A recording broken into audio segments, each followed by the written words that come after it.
Hey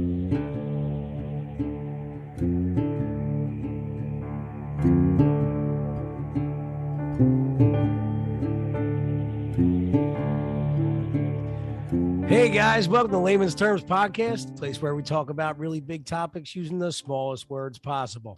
I'm Danny the bartender. And I'm Tommy the trash man. And together we're just two guys trying to explain the ever-changing world around us the only way that we know how. And today is, I guess, the Omicron holiday special. The end of the year review. Yeah. And if I can figure out how to turn these fucking messages off, let's see what happens. But yeah, it's the end of the year review, Omicron holiday special. Yeah, so happy holidays. It's been a little bit.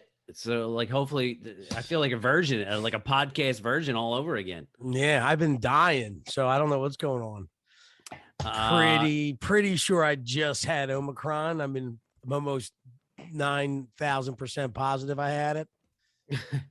Yeah, dude, it's been what are we on now? I guess about a month, roughly, I'd say, since our last podcast. I think it's 3 weeks. That's how long I've been sick.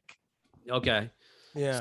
So between you being sick and me in the midst of directing the show, it's taken quite a bit of our time up and kind of like really put a damper on our schedule. Yeah. And as usual, for anybody that's watching on YouTube, I'm still struggling with my lighting effects. It's just, I can't get it to work.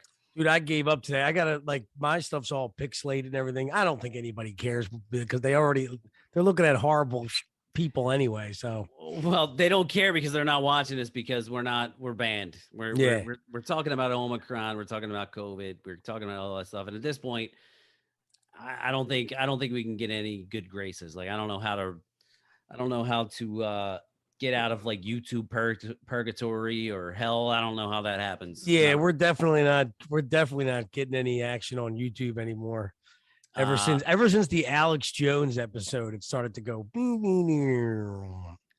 Yeah, and I mean, honestly, it seems as though like a couple of people that I follow that deal with similar situations, it seems like the best thing that anybody could do is just, like, comment, share our stuff. I mean, I know we usually say it at the end, but it's pretty crucial for us to get any kind of exposure. It's all word of mouth.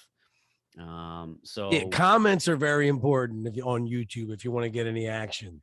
It's the comment section. Comments on YouTube, comments on Instagram, all that good stuff. But 2021 was a pretty crazy year, my dude. Dude, I really think I was thinking about it today. Remember, it was all, man, I can't wait till 2020 is over. And even we said last year, you think 2020 was bad? 2021 is going to be bad. I think 2022 is going to be bad. Not bad, but strange. It's going to be eventful. Yeah. I mean, I think the next 3 years are going to be pretty rough, especially for us unvaccinated folk. Yeah.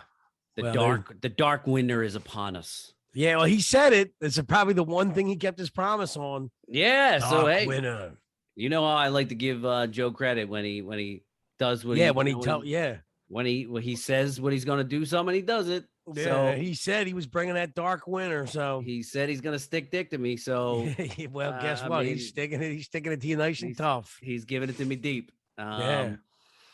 So yeah, man, it's been a crazy year, and I talking about the delay in our podcasts. I'm like knee deep in this directing thing, Steel Magnolias, and dude, my mind is like completely overwhelmed.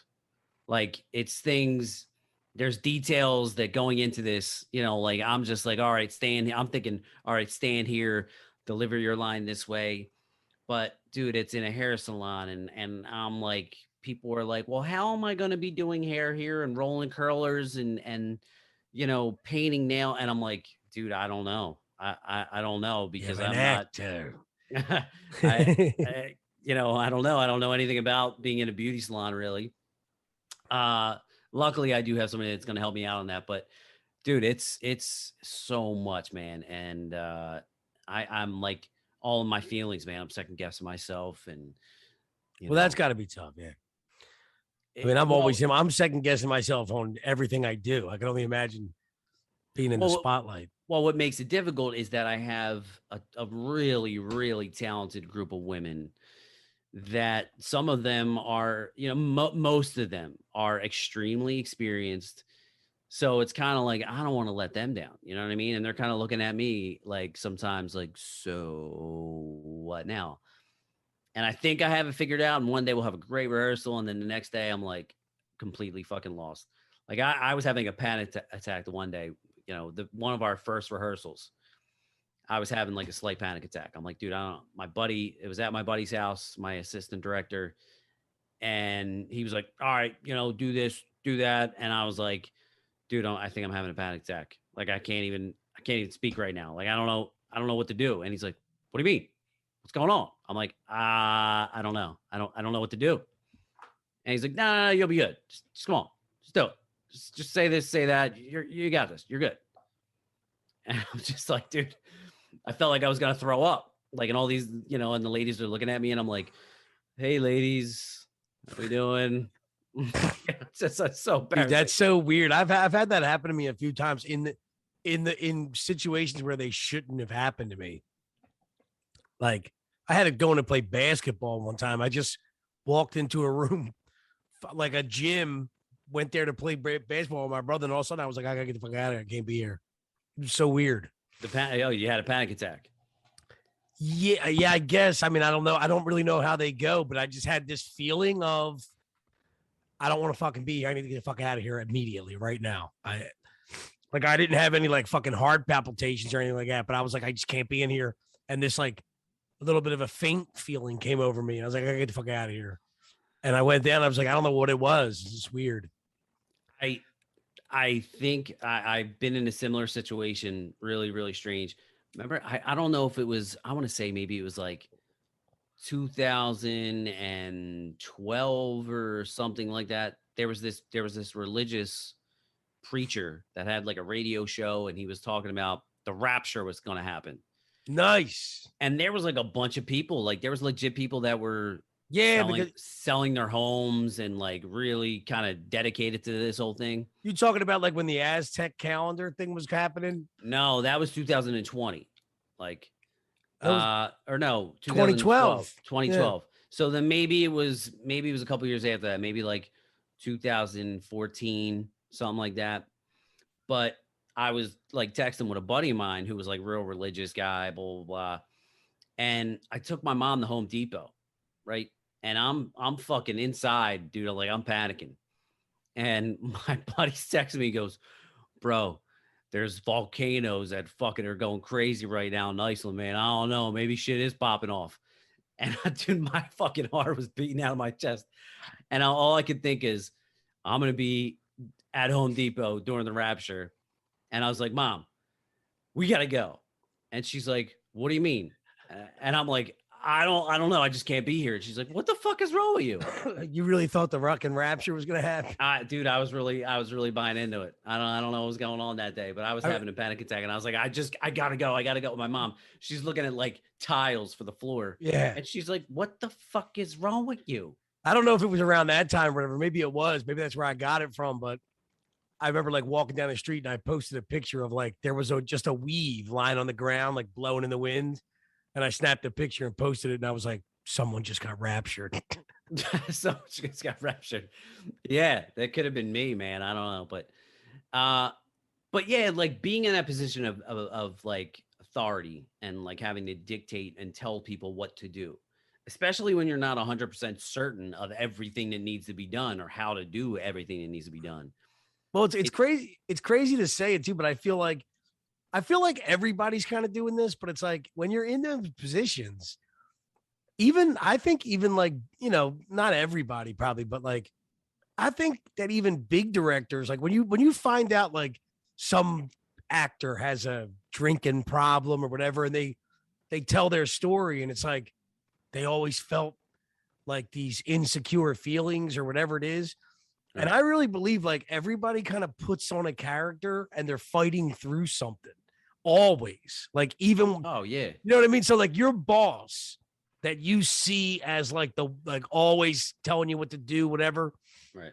It's like, it's very possible that in the back of their mind, they're like taking a breath in the hallway, like, now I got to go in here and fucking tell him that he didn't do his shit last night. You know what I mean? Like, Oh yeah, yeah. like everybody's going through it, but you And just got to fucking, like, I think that's where like the fake it till you make it thing comes from. You do it in everything. It's not just Hollywood, you know?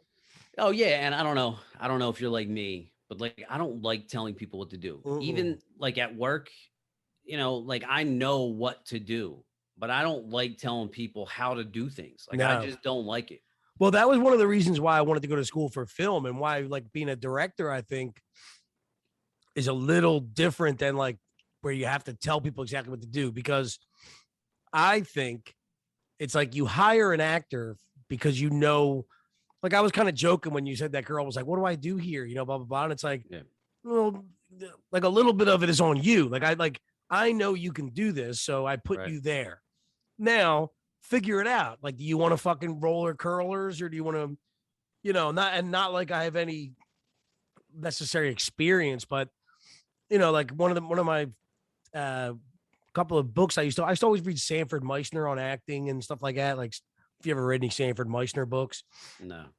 But he had this thing called the reality of doing. And what it is like, do it, like start putting curlers in somebody's hair and actually concentrate on putting curlers in the girl's hair and let that get in the way of your acting. So he called it the reality of doing. In other words, don't sit there and act like you're drawing. Sit there and draw and let the scene interrupt you. You know what I mean? Right. No, that's no advice for your people, but that's just something I like. In other words, when you're saying about like giving advice and stuff, it's like if I hire a guy to do music for a film, I would be thinking in my head, like, I can't do the music nor tell you exactly what I want. Right. But I hired you because I know you and I know your abilities, and I want to give you a little bit of what I got. But it's unlike other jobs where you can say like, this is exactly what I want. When you're like a director or something, like a creative director in any type of like artistic medium or film, or field, I feel it's a job where you're basically putting the people together, the score, the actors, the scenery, the whatever. But you'll never be able to tell any one of those individuals exactly what they have to do. A little bit of it is on them. Yeah, and on top of that, I have to add into the guy that I had the assistant as my assistant director. I was his assistant director for a show, and we worked great together. And everybody was like, "Oh, Jesus Christ! Like he's a nightmare." Blah blah blah. But I've known him for a long time. He's got a very strong personality. He's the alpha male. He's a salesman. You know what I mean? Like he'll talk your fucking ear off like no other. You know what I mean? And there's that power dynamic because he has all these years of experience. He's done it multiple times. He's good at what he does. And he's seeing things that I'm not doing, and he's getting aggravated. And, a couple times he like walked out on me, and I'm like, dude, you're leaving me with my dick in my hand right now. Yeah, that's kind of bad. And he's like, dude, I can't help it. Like, I see things and I want to do it this way. And you're not taking my advice. And I'm like, well, no, I mean, look, it still has to be my vision and my show. So there's certainly been times where I'm like, yeah. Like, he's like, dude, can I say something? Can I, and I'm like, yeah, go ahead. Make some suggestions, some advice for people. Absolutely. But there's other times where I'm like, no, I don't like that idea, or I'm not going with what he tells me. And he just like loses his fucking cool. And that, and that's also adding pressure because I'm like, I need someone that's going to kind of stay calm and just kind of like work with me.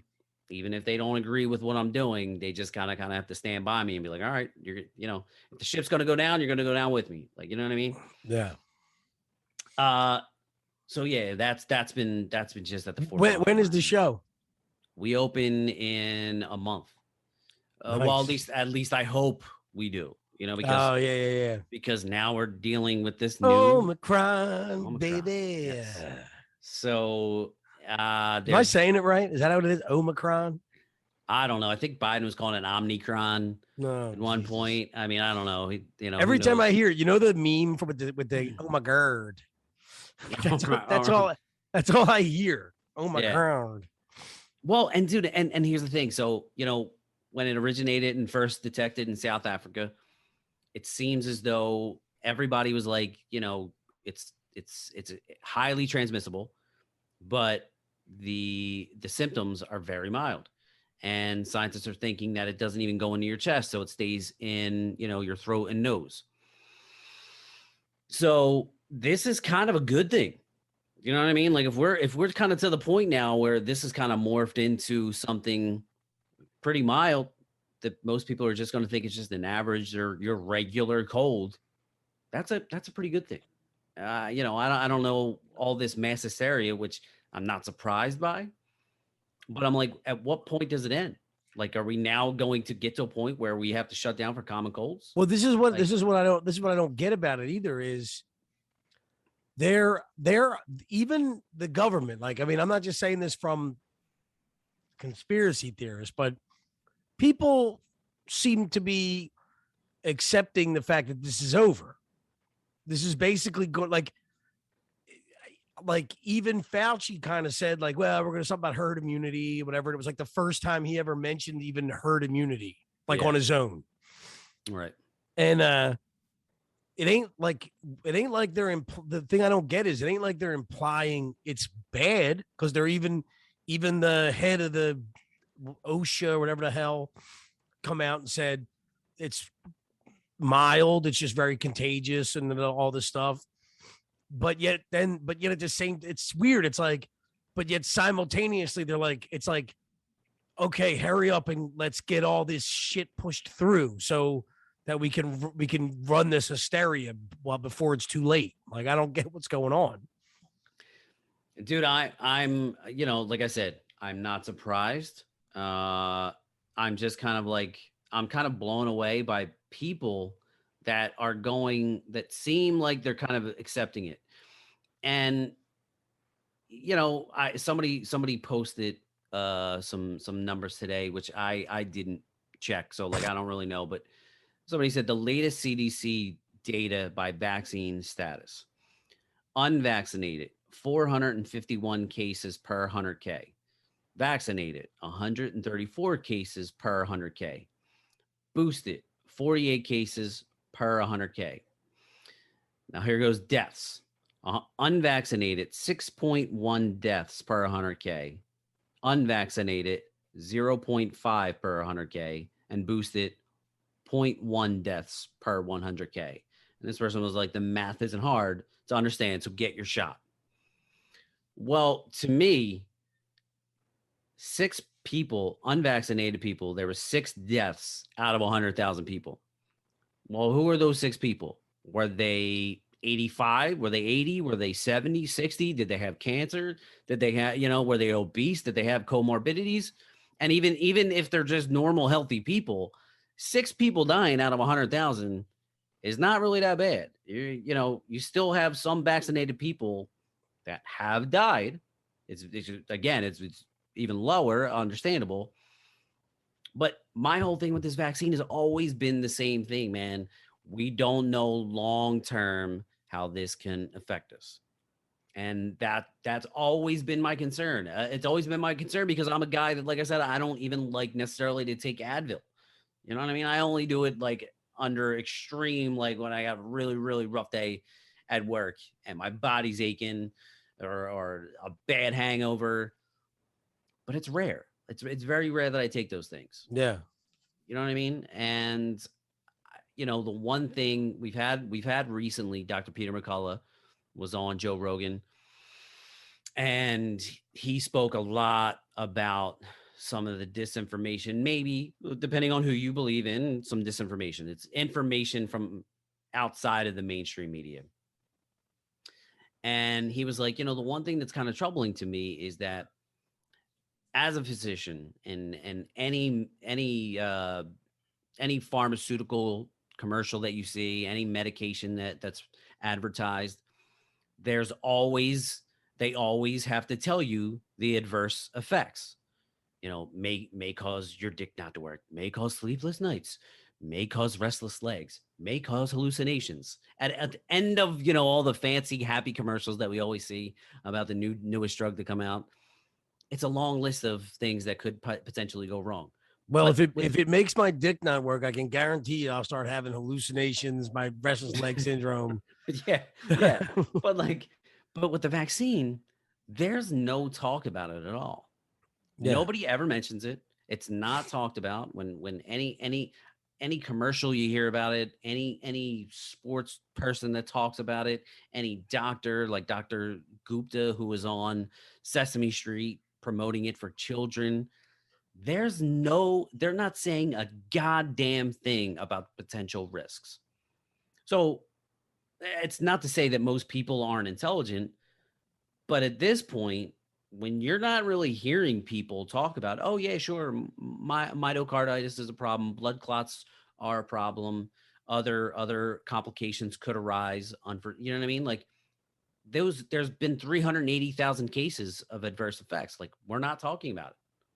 And if there's been 380,000 cases of adverse, like that, those numbers that you showed me are so low that I feel like the vaccine side effects have to be like, I feel like that they look similar to numbers that somebody would dismiss as like, like, look, there's 6 cases out of 100,000 with adverse effects, but now we're talking about 6 deaths out of 100,000 for not being vaccinated. You know what I mean? It's like, I'll take my chances.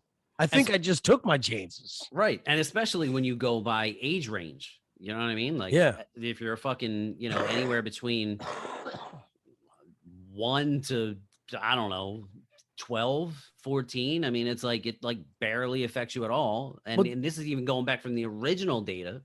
Well, this is the original strain. That thing I said to you earlier when we were texting was about apparently Biden said 400,000 people died this year or something, and he accredited it all to the unvaccinated. And somebody posted out something that really, like, because I'm sitting there and I'm going, holy crap, like I hope that isn't true, or like it's almost like, how could he say that if it's not true? And then somebody was like, it's impossible because most of those deaths were in the 65 and up range. And that range is the one that they're claiming is 99% vaccinated. Right. So go ahead. There's been more deaths this year from COVID than last. Yeah. Which is kind of strange because, again, we are more vaccinated now. So. Well, also remember, too, that and then however they count vaccinated or whatever, if you took one shot and you didn't get your second shot and you're in between your shots and you die in those 2 weeks, you're not vaccinated in their mind. So, I don't even know how many shots you need now at this point to be fully. I think it's 4. It's like, but now there's a 5th. So it was 4 before Omicron. It was when they were complaining about the vax not fully working. So you get 2 shots and that means you're fully vaccinated. So your regular vaccine is 2 shots. Right. Then they were like, now it had nothing to do with Delta yet. They were just saying like, you might need a booster. Right. Then Delta came along and they're like, okay, we need to add some type of booster for Delta. So they did. Now we're into Omicron, and somewhere in the past month, I believe they said we needed some other kind of fucking booster. So what they're basically saying is that eventually even the vaccinated, what I was seeing before was looking like every quarter. Like if you're vaccinated, you're going to live in the world of COVID, you're going to need like 4 shots a year. I mean, every time we mention booster, I wish we had sound effects because I just want to hit that. Remember when you were playing Mario Brothers and you would get like the mushroom Yeah. and you would like get bigger? Like Yeah. every time somebody mentions booster, that's just what pops in my head. And I'm But like, I wish I had that sound effect. well, dude, the other thing too is it's like this is the reason why I don't want to get the like just think about it. I was thinking about it today. Just think about how much they've moved the goalpost on us. 2 weeks, a few months. It went on for a year. They let us back out. Then they closed us back down here. It was we're gonna get you should get the vaccine if we get at least 60% of the population vaccinated, that we should be good. Oh, 60% of the population's vaccinated. Now we need 100%. Oh, and now we need kids too, which if you think in your head, before it was just adults needed to be vaccinated. We needed about 60%. Then we needed 100% of people vaccinated, but that was adults. So I don't know how many kids there are in the world, but now, so think about how much that goalpost moved just by adding 5 and up. That's probably another at least 50 million people, which I think it's more. Right.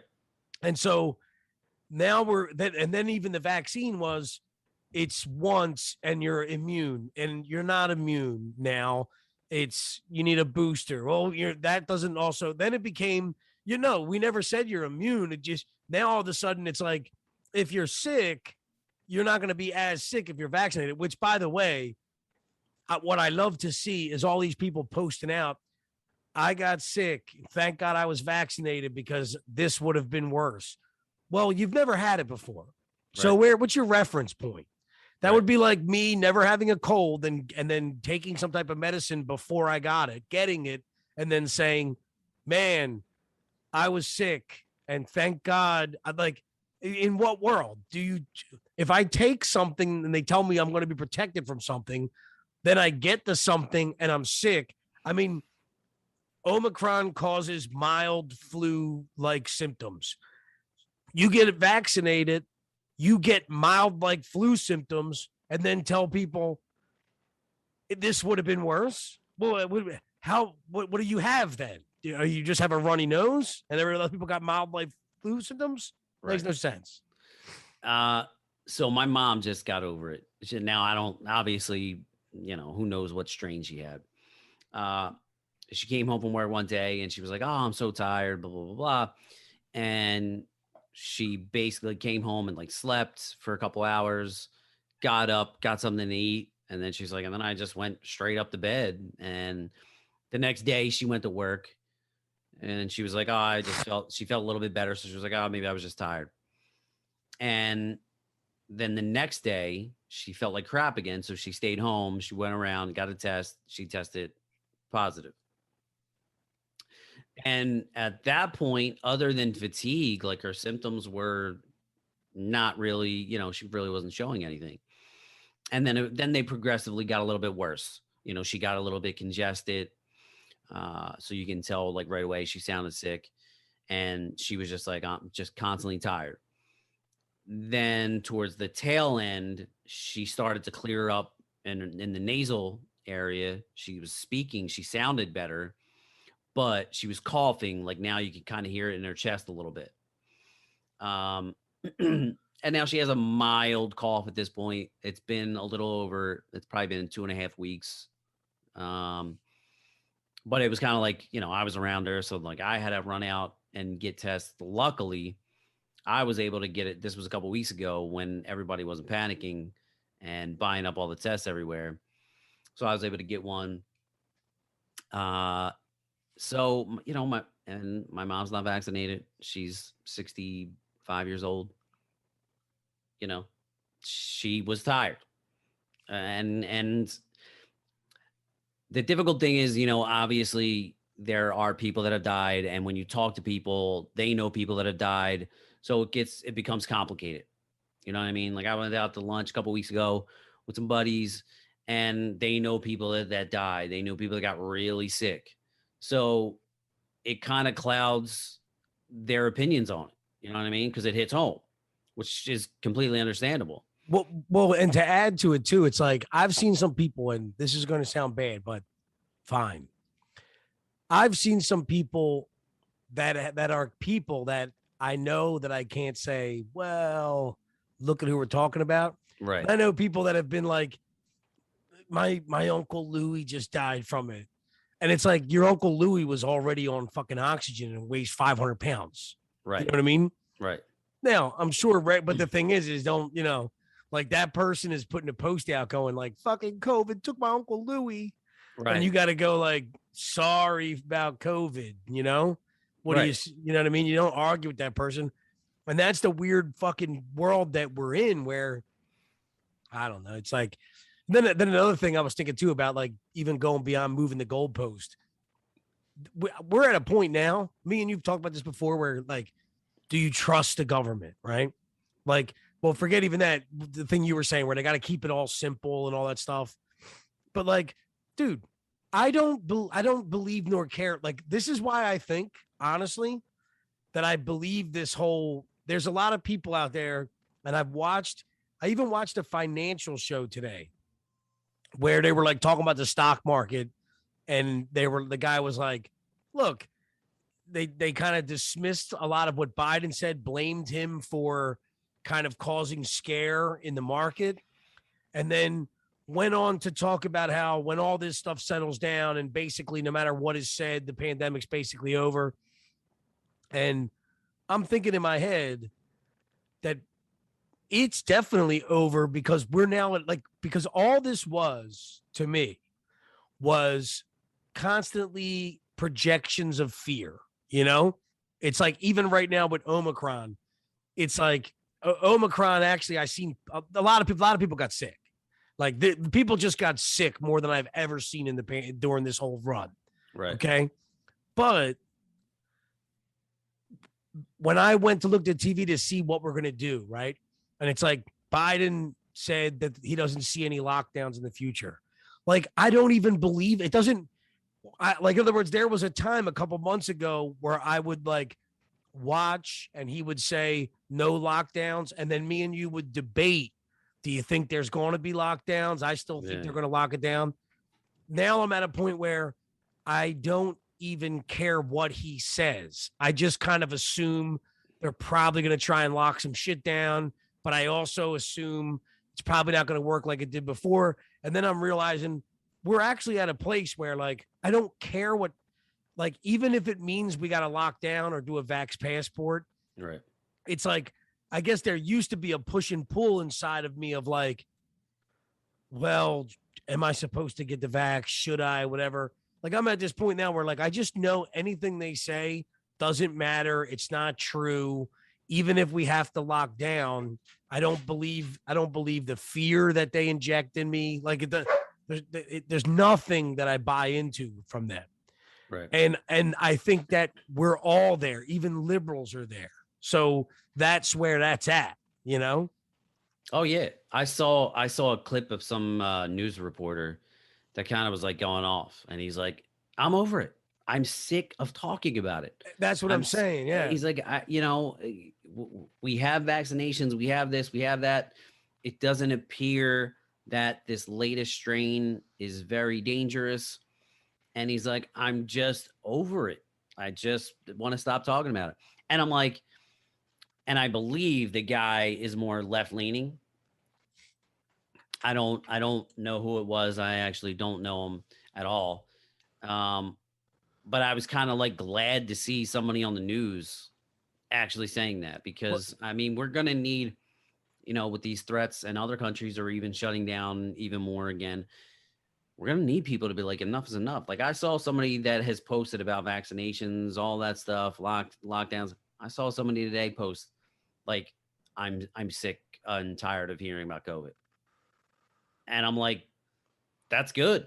That's good. Like, I'm glad, you know what I mean? Like, and this is what I mean. I've seen that, but whether it be liberal, whether it be Fox News, and that's why I use like CNBC, because I used to, they did start to get political in the past year or two, like during pandemic, but I used to watch the financial news sometimes because they had no bias because money's money. You know what I mean?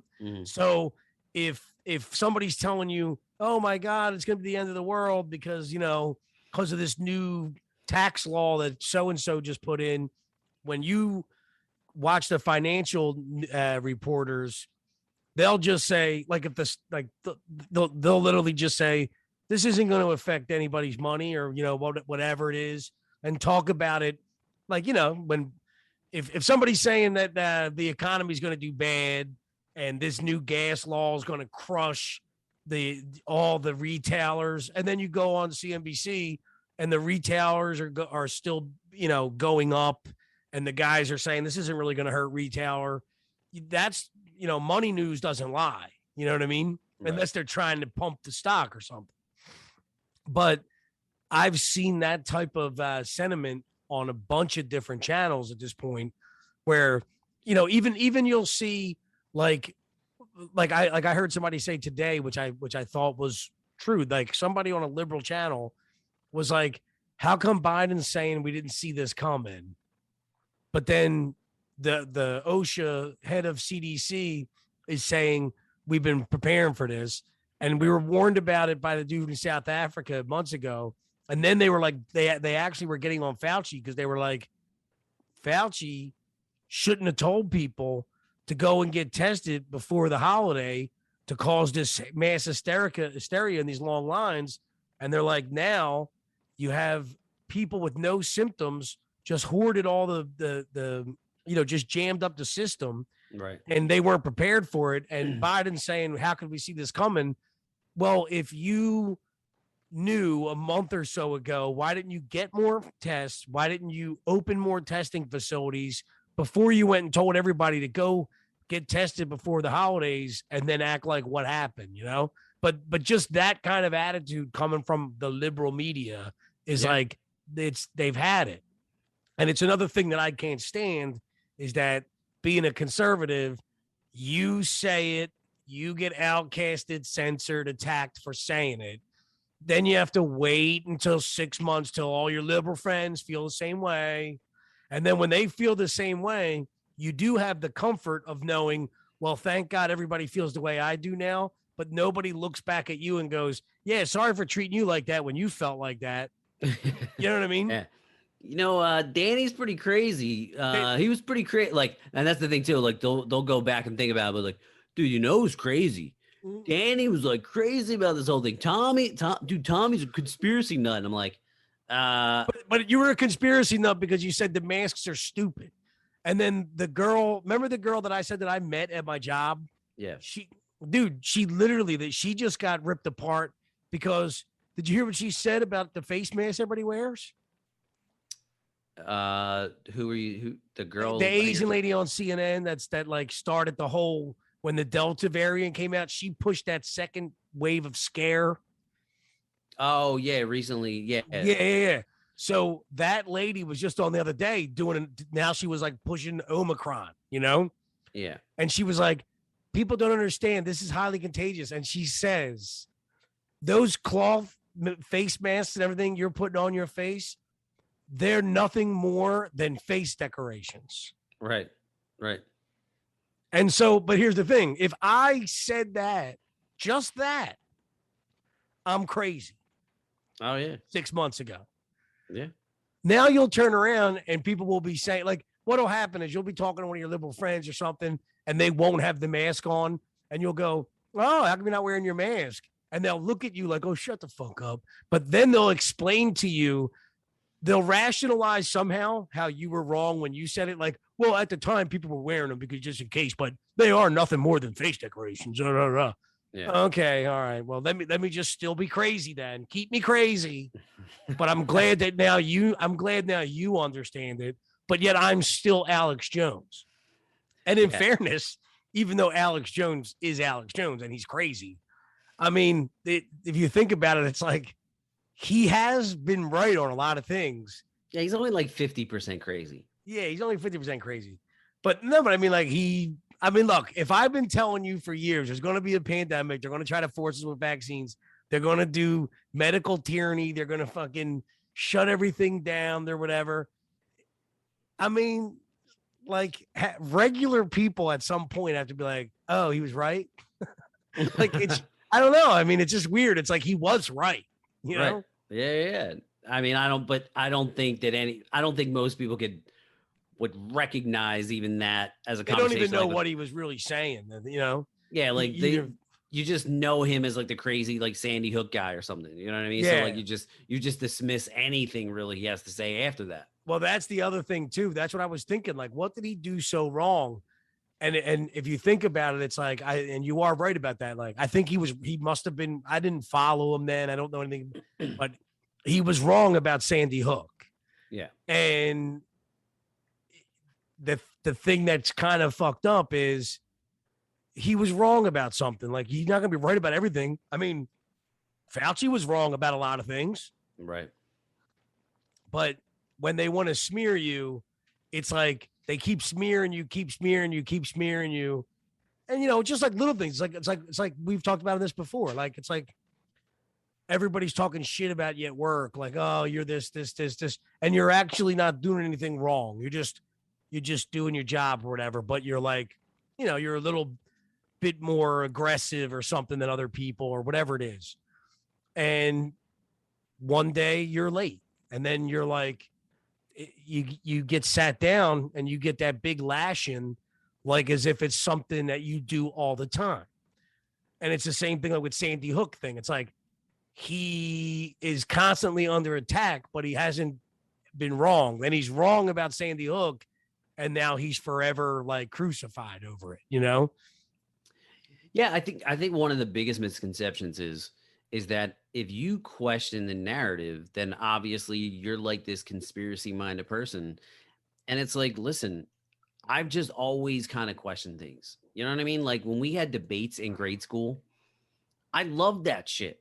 Like I loved hearing like and going both sides and people will make a point and you'd be like, wait a minute, and fire back with a rebuttal. You know what I Yeah. mean? Like I just posted on social media. Um, I watched this video where, strangely enough, before I get into it, Key and Peele, that was the comedy show, right? That they Mm-hmm. used to have.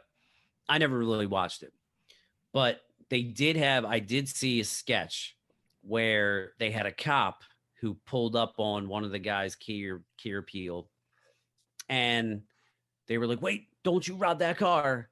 And like he just kept like inching slower and slower to the car. And the cop was like, no, don't you do it. Don't you grab that handle. Then he would grab the handle and they'd be like, don't you even think about opening that door. And then he would open that door and he'd be like, Jesus, don't get in it.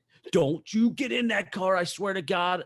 And then he would get in the car and he would do it like real slow until finally, like, then he turns on the key, the ignition, and he's just staring at the cop the whole time. And the cop just keeps going like, no. And then eventually he drives away on the car and the cop's like, geez, God damn it. Like he doesn't do anything. You know what I mean? So I just posted this video of, and I'll mention race because obviously this is always the big concern with the liberal media. A white cop, black guy, and it looks like maybe like like an apartment complex, kind of like alley or kind of like where with landscape, whatever. I don't know. But the cop is recording and he's like, don't hold on. He's trying to talk to him. He's like, don't make this move. Don't do this. Don't do that. And the guy is kind of like challenging him, like, and he's like, don't you put that gun down. You put that gun. And he's like, whoa. And the cop's like, whoa, hey man, I don't have it drawn. It's all good. I don't have my gun drawn. And then he starts going at the cop. He's like, you back. And so the cop's backing up. Cop's like backing up and just keeps backing up. And then like he kind of the black guy kind of spins around and he's like, oh my God, officer, please, no, don't do it. And the officer, the whole time, the officer's like, I'm not doing anything. I'm good. I'm not pulling my gun out. It's okay. And then all of a sudden, the black guy pulls his gun out and he's like, he pulls it and he's telling the cop, don't you reach for that. Don't you give me that gun. Give me that gun. And the cop's like backing up until finally there's something gets said and the cop starts kind of starting to run away. And he's like, pop, shoots the cop. Now, technically, I don't know based off the camera, after the shots, he falls.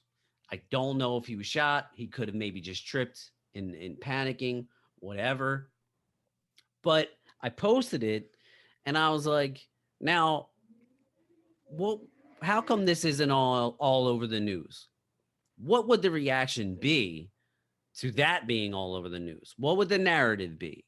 Yeah. You know what I'm saying? Like, is there a different dynamic in whose lives matter? Like, how are we not talking about this? Because we went with this narrative for so long that all the police were racist, everything's systemically racist, blah, blah, blah. Now here's a cop that was basically being a fucking pussy and like he did everything wrong according to, most left-wing media. Like, we need counselors to talk to people and we need to calm them down and de-escalate situations. And here's a guy that was doing all that and fucking winds up getting shot. But Tom, Tom, they never said that. You're being sarcastic, obviously. No, but what I'm saying is you do understand that they've completely shifted on it and they act like they've never said it. That's what's going on now. Like, now they're in Chicago, like begging for more police. And then you see like that's changed. Yes. Like, all of the states and cities that once claimed like we need to defund the police. Yes, it's all changing because clearly it's not working. But what I mean is it's changing almost like we just talked about with like the masks and the liberals doing things now and then like it's the same thing as your friend saying to you like, no, I never said that they weren't whatever. But and it's like, yes, you did. And now they're saying that they never said defund the police. That was never a thing. And now they're even saying just go on under any argument on Twitter where it's defund the police or CRT. Yeah. I just read through a thread the other day about CRT where somebody it was like Ted Cruz wrote a book about CRT. Like, he wrote like a pamphlet on like how to like make sure that your school isn't doing CRT. So somebody posted that, and underneath it was all these liberals going, yeah, that can you believe that they tricked everybody into thinking that CRT is being taught in schools, and here it's a thing made up by the right. And they're like, yeah, and Ted Cruz wrote a pamphlet about it. It's completely crazy. And then I'm looking and reading all the replies, and they're like, yeah, nobody. And then they started actually saying that what we say CRT is like, if they teach you about slavery and it makes white people look bad, that's what so it went from them telling you that all white people are racist and all that stuff that they're teaching in CRT. Now what they're turning it into is that CRT is something that the right created to combat anything that makes white people look bad in education. So in other words, CRT was never something about to be taught. It was more the right trying to remove any part of history where the white people look bad. Right. That was already in our, like, in other words, anything if you watched Roots when you were a kid, it's like they're making it out like the right created the idea of CRT to remove you learning anything about slavery. Right. You know? Right. These people are crazy, dude. Well, that's the one thing. So I've listened to a few debates about that, and it's always just the wording of it. CRT is the right wing kind of like, catchphrase, but people on the left, they switch around the terminology. So basically it's just a matter of what you're calling it. You know what I'm saying? Well, yeah. But what I'm saying is, but so the left is arguing like CRT isn't real, but they're still teaching the principles on which it was founded on. And the founders, like, well, Ibram X. Kendi isn't one of the founders of it. It's been around since, I don't know, the 80s, but he's kind of like the new school version of it. So, people label him like a critical race theorist, and then he'll just switch that around and say, no, this is actually what I teach. So it's just a name game. But either way, and not to stay on CRT for too long, but what I'm saying is for 3 months, as basically what was going on was they tried to really bump it up, and they were trying to teach stuff where, I mean, we seen the things where like professors were calling kids up to the thing and saying like, you're fucking, because you're white, you have this, or, you know, whatever. Yeah. And now they're acting like that was never a thing they were trying to, like, in other words, it didn't work. That's why I also didn't, I'm starting to realize something else. Like, see how we get all excited, like, yeah, we won in Virginia and we almost won in New Jersey because of CRT and because of defund the police.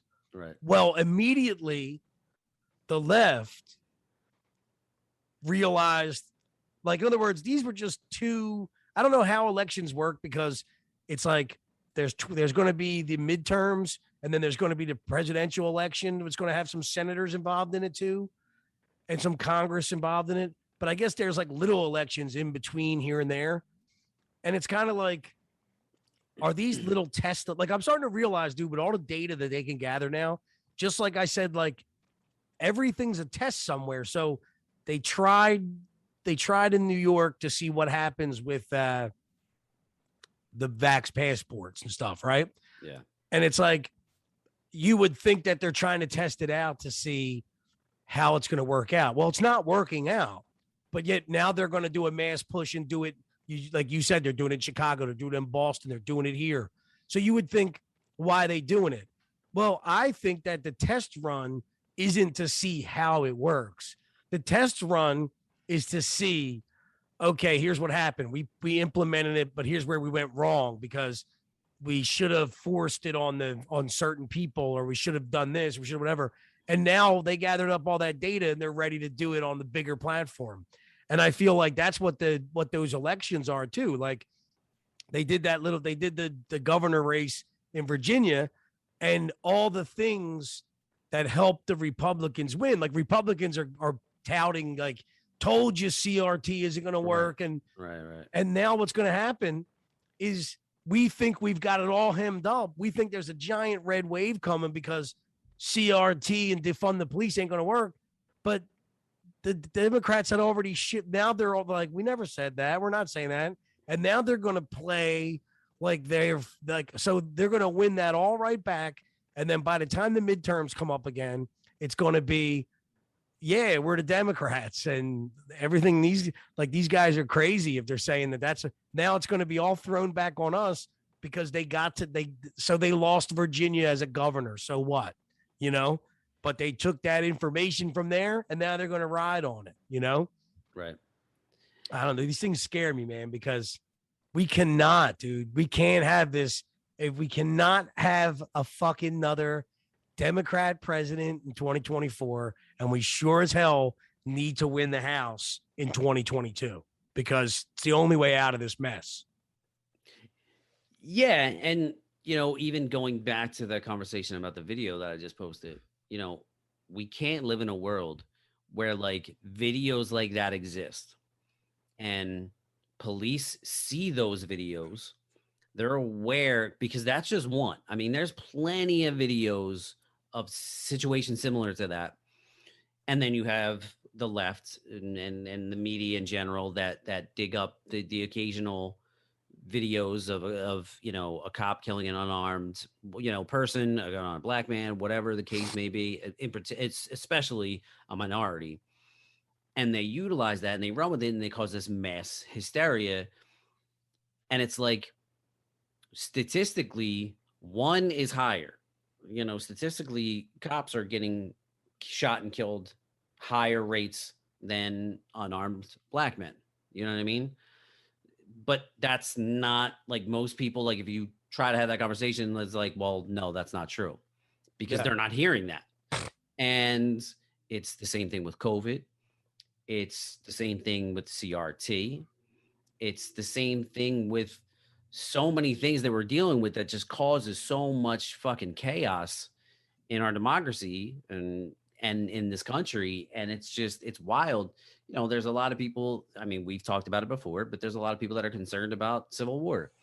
And the more we go down this path, I mean, especially with someone like Biden in the White House. Now, look, kind of feels weird, and I've talked about this before. It feels weird to say things like that because I know that when Trump was office, there was things that were saying, and there was a liberal person that was saying the same thing. That was like, oh, you got fucking Trump in office, and he's out there saying Rocket Man to North Korea and grab girls by the pussy and, you know, calling all kinds of names and all. So, like, I know that there were liberals that were affected that the same way that Joe Biden's terminology and his language affects me. So I get that. It's that, but the difference that I try to kind of talk about, or that when I do have those conversations, is like, you know, and we even mentioned on here, like Biden's policies have more effect, bottom line, on your life, as opposed to Trump was more of a psychological manipulation in that, like, you got upset by a mean thing he said. But like everything else was kind of going well. Like the economy was going, we weren't in any wars. There wasn't really, you know what I mean? Like now with Biden, it's a little bit different because now the economy is it's pretty shitty. Everybody, all you hear about is mandates and vaccine passports and all this stuff. So that really, really puts a damper in people's lives. But I don't know how we move forward as a country until we can have somebody. I probably think it would probably come from a Republican, maybe an independent, that's just going to come out and say the things in similar fashions to what Trump did. You know what I mean? Like, I get that Trump was a polish, which really fucked people up. But you got to get to a point where, look, there's going to be people. We need somebody to get on TV and not be a politician and just give it to us straight. But Tom, where I would even like not argue, but like I know what you're saying. But look at, like, in other words, I feel that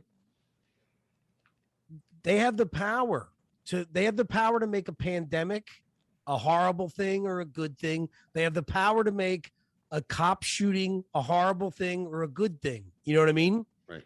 And so just look at Joe Manchin as we speak. Joe, like about a month ago, 19 Republicans voted for a bill, and Republicans got mad at them and said, can't believe you voted for this bill. And the liberal media and the Democrats all got up there praising the 19 people, saying how it was disgusting that people would be mad at these congressmen and these senators for the way that they voted, and that, you know, that shouldn't be how this works, and Fast forward to Joe Manchin decides that he can't vote on this ridiculous bill. The day after that happened, he became instantaneously, he's this horrible guy. He's a horrible man. Right. And so it's when you're saying, like, I don't know who's going to be, but maybe it'll be a Republican, maybe it'll be an independent. The way things are, any person, if Ron DeSantis was to become president tomorrow, they would turn him into an evil monster. And the liberal, and DeSantis would do all the things Trump did. He'd have the same exact agenda. And people would be saying things like, he's a fucking authoritarian. Oh, yeah. Yeah, but so what I'm trying to say is, like, I don't buy that shit anymore about, I know that, like, Biden says things and it makes me feel a certain way. I mean, dude, they just posted out a thing for the unvaccinated and the vaccinated on the White House website. And it said that for the vaccinated, you guys are going to have a good Christmas and you guys can get together if you're vaccinated, blah, blah. And then literally says on the website, for the unvaccinated, you're going to experience a lot of death, tragedy, and, you know, your holiday is going to be horrible. Now, and then when you're talking about like policies and everything, it's like Biden came into office totally everything that he did. There's nobody besides the media. There's literally no one besides the media. There's not even people defending his policies. Like, there's not like liberals defending his policies. You're seeing progressives just shouting that like Joe Manchin should have done this, and you're seeing the media smear Joe Manchin, and you're seeing the media smear like no one thinks what happened in Afghanistan is good, but then the media takes it one way or the other, however. But the bottom line is that because somebody's feelings get hurt, I like if someone doesn't actually do something, like in other words, when someone comes out and says, hey, like when you're forcing you to say something about the January 6th protesters, let's say before the actual January 6th thing happened, because there were moments like that. And it's like, they'll just create things like, oh, how do you feel about all the people that came to your rally with Confederate flags or whatever, whatever they say, you know what I mean? Right. And the thing is they're constantly forcing that no matter who it's going to be, they're going to constantly twist your words up. Like Trump denounced the KKK, yet go ask anybody if you ever did. And so if I walk up to somebody and I say, what didn't you like about Trump? And they go, well, look, I'm black, or I'm an immigrant, and Trump would not denounce the KKK. It's not true. Your feelings were hurt. That sucks. Okay. You wish he would have said something a different way, but he denounced the KKK. No, he didn't. He never did. Biden just said the other day that Trump would never do that. He would never denounce the KKK. Right. He did. And so if someone's feelings are, if they're, and so I guess what I'm saying is you could say that's Trump, but it's going to be DeSantis. Oh, yeah. Yeah. It's going to be Joe Manchin. Right. You know what I mean? It's going to be whoever doesn't do what they want. So basically, it's like you have only two options. You have vote for the infrastructure bill, no matter what the fuck is in it, and then nobody's feelings gets hurt, or don't vote for it, and we'll tell everybody about your KKK ties, then force you to denounce your KKK ties. Then if you argue with us, because we know you're kind of actually arguing the fact that you don't have KKK ties, you don't know how to answer that question because you don't want to say I denounce any ties that anybody's KKK tied to me, because that's bad enough in itself. Right. So you try and answer it your own way, and then people are in the street and now you're a KKK guy. And so the bottom line is that needs to be fixed. And I think that whoever becomes president next, if he's going to do the right thing, I think we're in a world of shit either way, because the only way to fix all this shit moving forward is to fucking fix the media and fix all these fucking agencies that are fucking corrupt. And in the process of doing that, it's going to be the left constantly smearing you like you're authoritarian, racist, just putting your friends in office, Meanwhile, all they want to do is they can't get this vote through. They want to do away with the way that we do elections, because they think that Joe Manchin shouldn't have as much power as he does because he doesn't have a lot of people in his state. They think that certain things that have gone through the Supreme Court aren't fair, so they want to add people to the Supreme Court. They're already talking about changing elections in the sense of they're about to make a move towards getting rid of the electoral college. Right. So these people just want to dismantle anything that doesn't work in their favor while they're in power. But if any of those things were said by a Republican, it would be insane.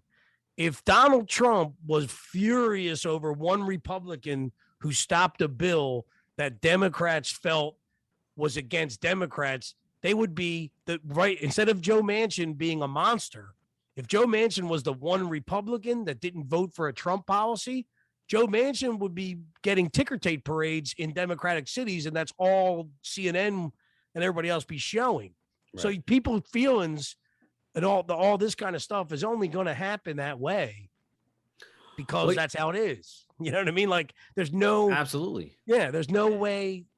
I'm sorry. That's why it ruffles me a little bit because it's like it's almost like accepting. Like when you were saying that, and I'll be done with my rant, but when you were saying that thing about people's feelings getting hurt, it would be like you have a spoiled brat and you have a stepdad, Mm-hmm. His dad was a liberal, just like mom, whatever, and he was in there.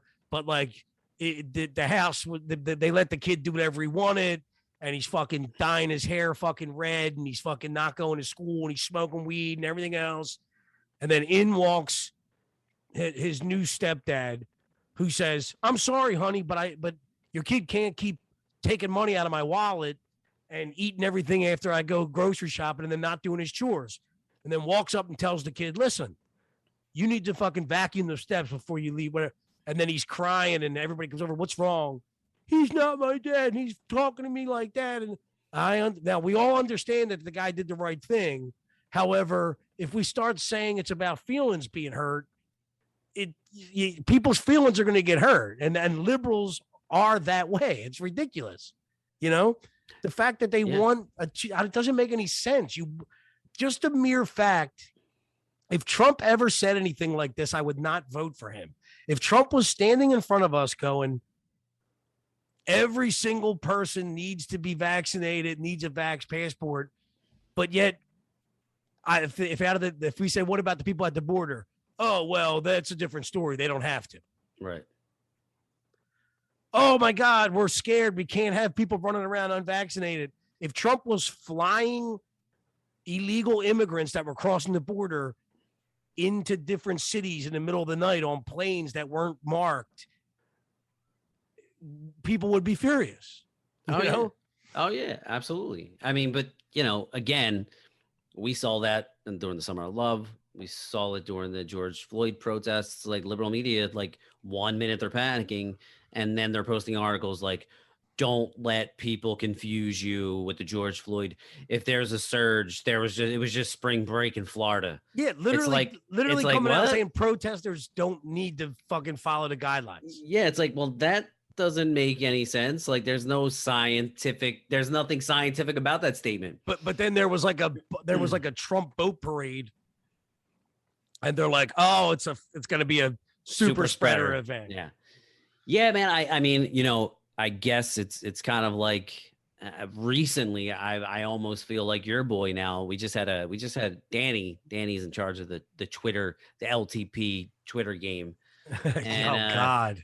And Danny had a little rebuttal from a famous online personality. I guess what exactly is Michael Malice? I don't know if he's Michael Malice is like probably the most famous anarchist. Yes. He's been on Rogan. He's been on, Tim Pool. He's been on, a few different things. And he just retweeted something that Danny tweeted out there. And I've kind of like recently, like, I kind of understand, and I do agree with what you're saying. And I'm kind of like, dude, I almost feel like Michael Mouse is on something. Like, I almost feel like anarchy might be the best fucking way. Yeah. It's like, I don't have much faith in the system because regardless of who takes power, there's going to be a bunch of manipulation. And it goes back to the fact that we've said on here before, like there's just way too much inflation of government. There's too much government involvement in all of our lives.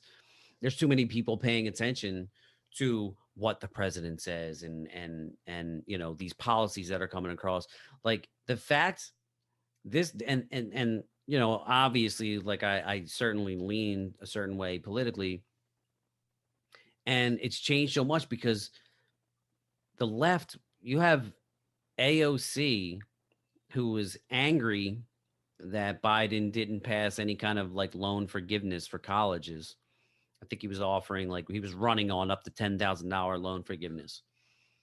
She's saying that she can't afford she owes $17,500 on student debt, and she can't afford to pay that.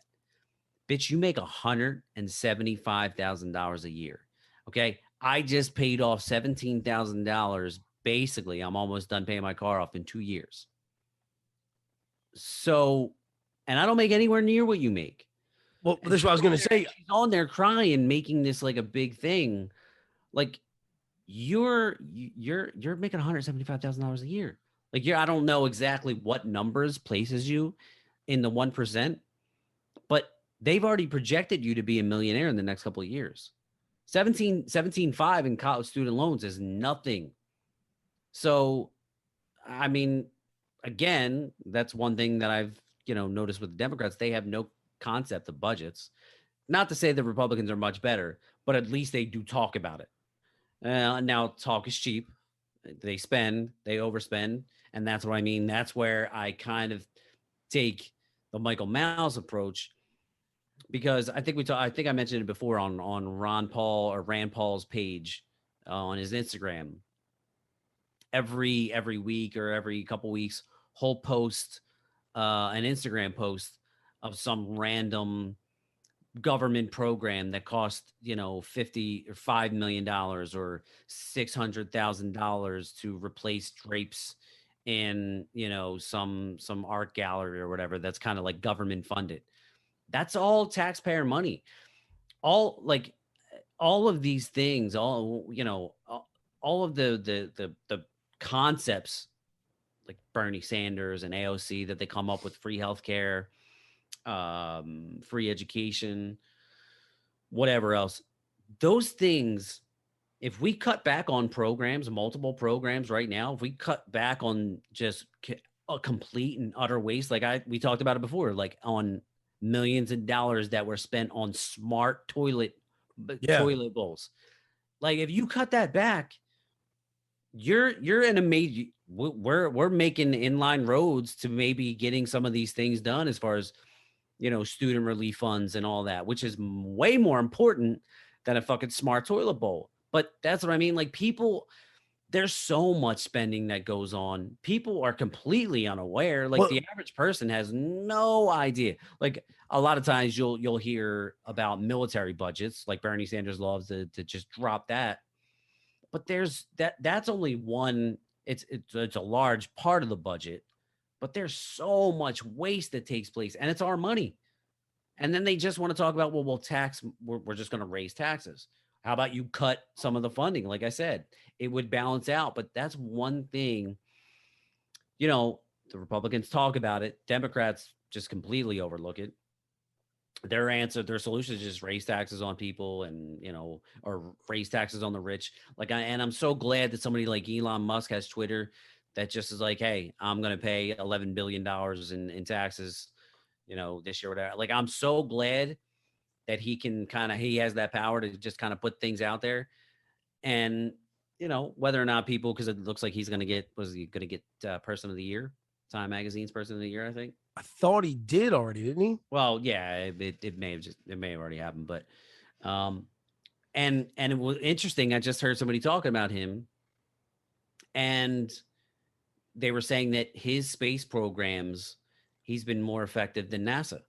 NASA's a government-funded fucking program, and you have somebody in the private sector out there doing better than the government. But the government knocks him. He's a capitalist. He's putting out products that are better than what you're doing. Well, dude, even just with the Elon Musk thing, there's people attacking him about how, like when you said like, well, I'm glad he could just put that out there that he's paying $11 billion. There's a guy, Robert Reich. I don't know if you know who he is, but he's like a economist or whatever. Yes. And he is attacking Musk every day. Right. So not like it matters, but like I'll say underneath it all the time, like, what are you paying in taxes? Like, in other words, yes, Musk is worth billions. First off, he's not the only billionaire. This is what I mean about what they do. Like Elon Musk, for some reason, and I picked up on this a couple months ago, they just like nobody's attacking Zuckerberg. Nobody's attacking Bezos. I think they're attacking Elon Musk because they already see that he's some kind of individual that might become like a Trump. You know what I mean? So Well, and he doesn't speak the left's language. This is what I'm trying to say. Yeah. So in other words, smear him, make him a monster. And then Robert Reich, who makes $4 million a year, right? Like I would love to see what he pays in taxes. You know what I mean? Right. But then when Elon, like, to show how they play with numbers, like you were saying too, like with data, whatever.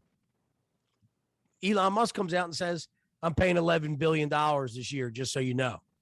Robert Reich's last tweet about him was, just so everybody knows, to give you an example, Musk made more than $11 billion one day in August last year.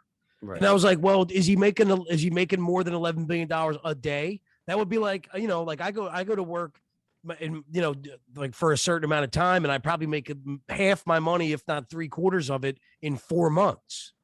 And it's like, in other words, it's just how they're playing. Like, it's like they're just playing with numbers. Then my other favorite thing is when they said, the UN said, if we had $6 billion from Musk, we could end world hunger.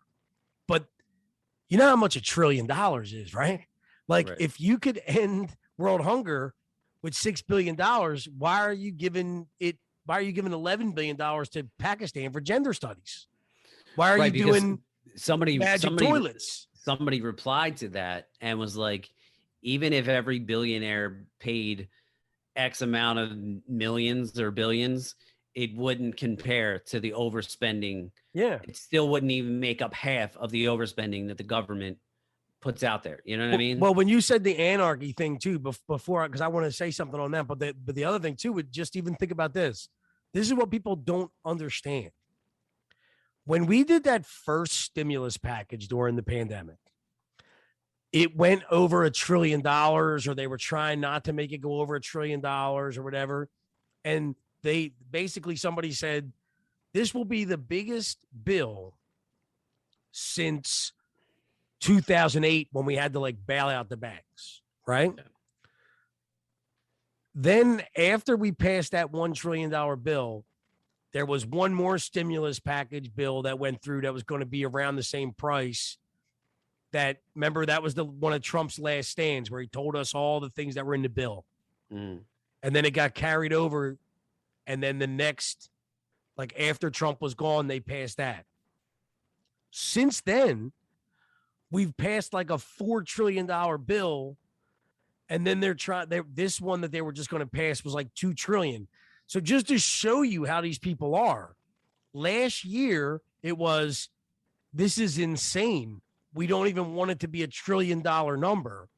Now, it's $4 trillion, $2 trillion, like nobody cares anymore, you know? Right. And there's so much junk in these bills. And what makes me sick is that for some reason, the left has such a handle on their people that, like, the minute that they, like in other words, they're trying to say that this bill not being passed just crushed like all these different things that, you know, this is minuscule of what that was going towards. And somebody else just posted out, oh, now we need $1 trillion bills for like all of a sudden we're backed up in hospitals and whatever. And they're like, we just spent $1 trillion. Yeah. So like in a year, if all these places, like if we had the pandemic going on and we gave money to hospitals, money to whatever, how come they didn't build more facilities? How come we don't have testing? And so that's what people don't realize is like this stuff is gone. And now the reason why I'm agreeing with you now on your anarchy thing too is it's when you said at least the Republicans talk about it, but the Democrats seem to like not understand budgeting, and the Republicans do, but all they do is talk about it. They don't and if this goes back to what I really believe, the left is more interested. It's not greed. The left's greed is their agenda. The Republicans are just greedy grifters. Now, and after what I've seen recently, I don't even know if there's that. I think there's some people that were able, like, look at like somebody like Joe Manchin, who's actually a Democrat. But I believe that there's a lot of Republicans out there who because even just to be like, even maybe they're not a Democrat, but it's like there's somebody who realizes that the only way, it's like right now, there are some people out there that are like acting like they like Trump just to get elected. You know what I mean? Right. And you might say, well, there's a lot of people that do stuff like that. But actually, I don't believe there's people acting like they don't like Trump just to run as a Democrat that really do like him. No, the Democrats don't like Trump, period. Right. And then there's people on the right that don't really care. They just want to become like maybe that makes them a Republican in a sense, because they just run as whatever it fucking takes because they're greedy. They just want to be in the position of power and make the deals. And so what I think that the right will, like if you tried to tell AOC, hey, we'll give you a better assignment if you go against your progressive ideas, she wouldn't do it. You know what I mean? I don't know about that. What I mean is there's little things going on, but what I mean is she would never turn around, and if she was in a position where she could defund the police, you know what I mean? Right. She wouldn't turn around and make a vote where her people would be like, why did you do that? She would like whereas we have like Mitch McConnell will vote for fucking something that saves the Democrats. Like that would never happen from AOC. You know what I mean? And the reason why I'm saying this is I was looking at like the nominees, right? If you remember when Trump had nominees, most of them people got through, but then they would be attacked. I mean, the Supreme Court justice, for example, but I'm talking even smaller ones like Jamie Dimon who's like the CEO of like, one of the big financial companies. He's a big whatever guy, finance guy. He was running for a position, and eventually he's one of the few that had to drop out because they did get him on some things. However, 90% of Trump's people were able to get through. They just made it a living hell for them. But I'm looking at these nominees from Biden, and dude, like I've been watching the hearings, and a lot of them have had to drop out. But you got to remember, they have the majority. Like that means that like Democrats are accepting the fact that this person was a bad choice, and they're like communist ties. Like they were talking to somebody who was running for like the head of the FCC, and they're pulling up tweets that they had posted, and they're saying things like Fox News is a racist news channel and should be taken off the air. And then the person talking to them is like, were you part of the communist youth club in your college? Shit like that. And they're like, yes. And a lot of people have had to drop out. And I'm thinking in my head, this is exactly what I mean about how the left is. The left made all these deals. So it's like Biden will fucking make you the president or whatever. And then what Biden gives them is these nominations. You know what I mean? And so their greed is like a Republican would only want his buddy in a position where he was going to make money, and it was going to make money for everybody. Yeah. Whereas the left, they want someone in a position at the FCC who will be really hard on conservative media, and it would advance their propaganda. You know what I mean? Right. And like, these are things that the right doesn't go after. And these are also things that even within the Democrat Party, that you have the greedy ones like Biden, who for him, it's like, wait, what do you want from me? Oh, I just want you to let me make these few people nominate these few people for these positions. That's like nothing to them. That's like, yeah, sure, no problem. But the left wins so much more with that. You know what I mean? Like, it's kind of like the greedy people take the instant gratification. What can I get? I want this. Oh, you'll give me this where I get this right away. Yeah. And the progressive deals are like, they want someone that's going to basically be in a position now that after you get hundreds of people like this in low court positions, judge positions, before I saw how the government works this past couple of years, Yeah. if you'd have said to me like, well, they nominate all their buddies to be judges, the only thing I would have thought was that they're giving their buddy a job. Like your buddy is getting promoted to being a district judge. Right. I didn't realize that when your buddy becomes the district judge, now any court case that kind of comes their way that's negative towards your political party, they'll dismiss it. They'll rule against it. Right. I didn't, you know what I'm saying? Like, I didn't understand that that's what was being given away. I thought it was money. So with that being said, with the anarchy stuff, you're 100% right, because I don't believe in anarchy. I wouldn't believe in like no government, but I sure as hell don't want to have a government that isn't real. I don't want a government of people that really don't know what they're doing, and then people that know what they're doing. Like you got the Republicans, like you said, who they understand it and they talk about it and they run on it, but they don't do anything about it. And then so really they're just one big people. They're just acting like they're doing shit for us, and they're not. They're just raking our money away. You're not being protected. You're not safe. You're not. Your rights aren't being protected. So you know what?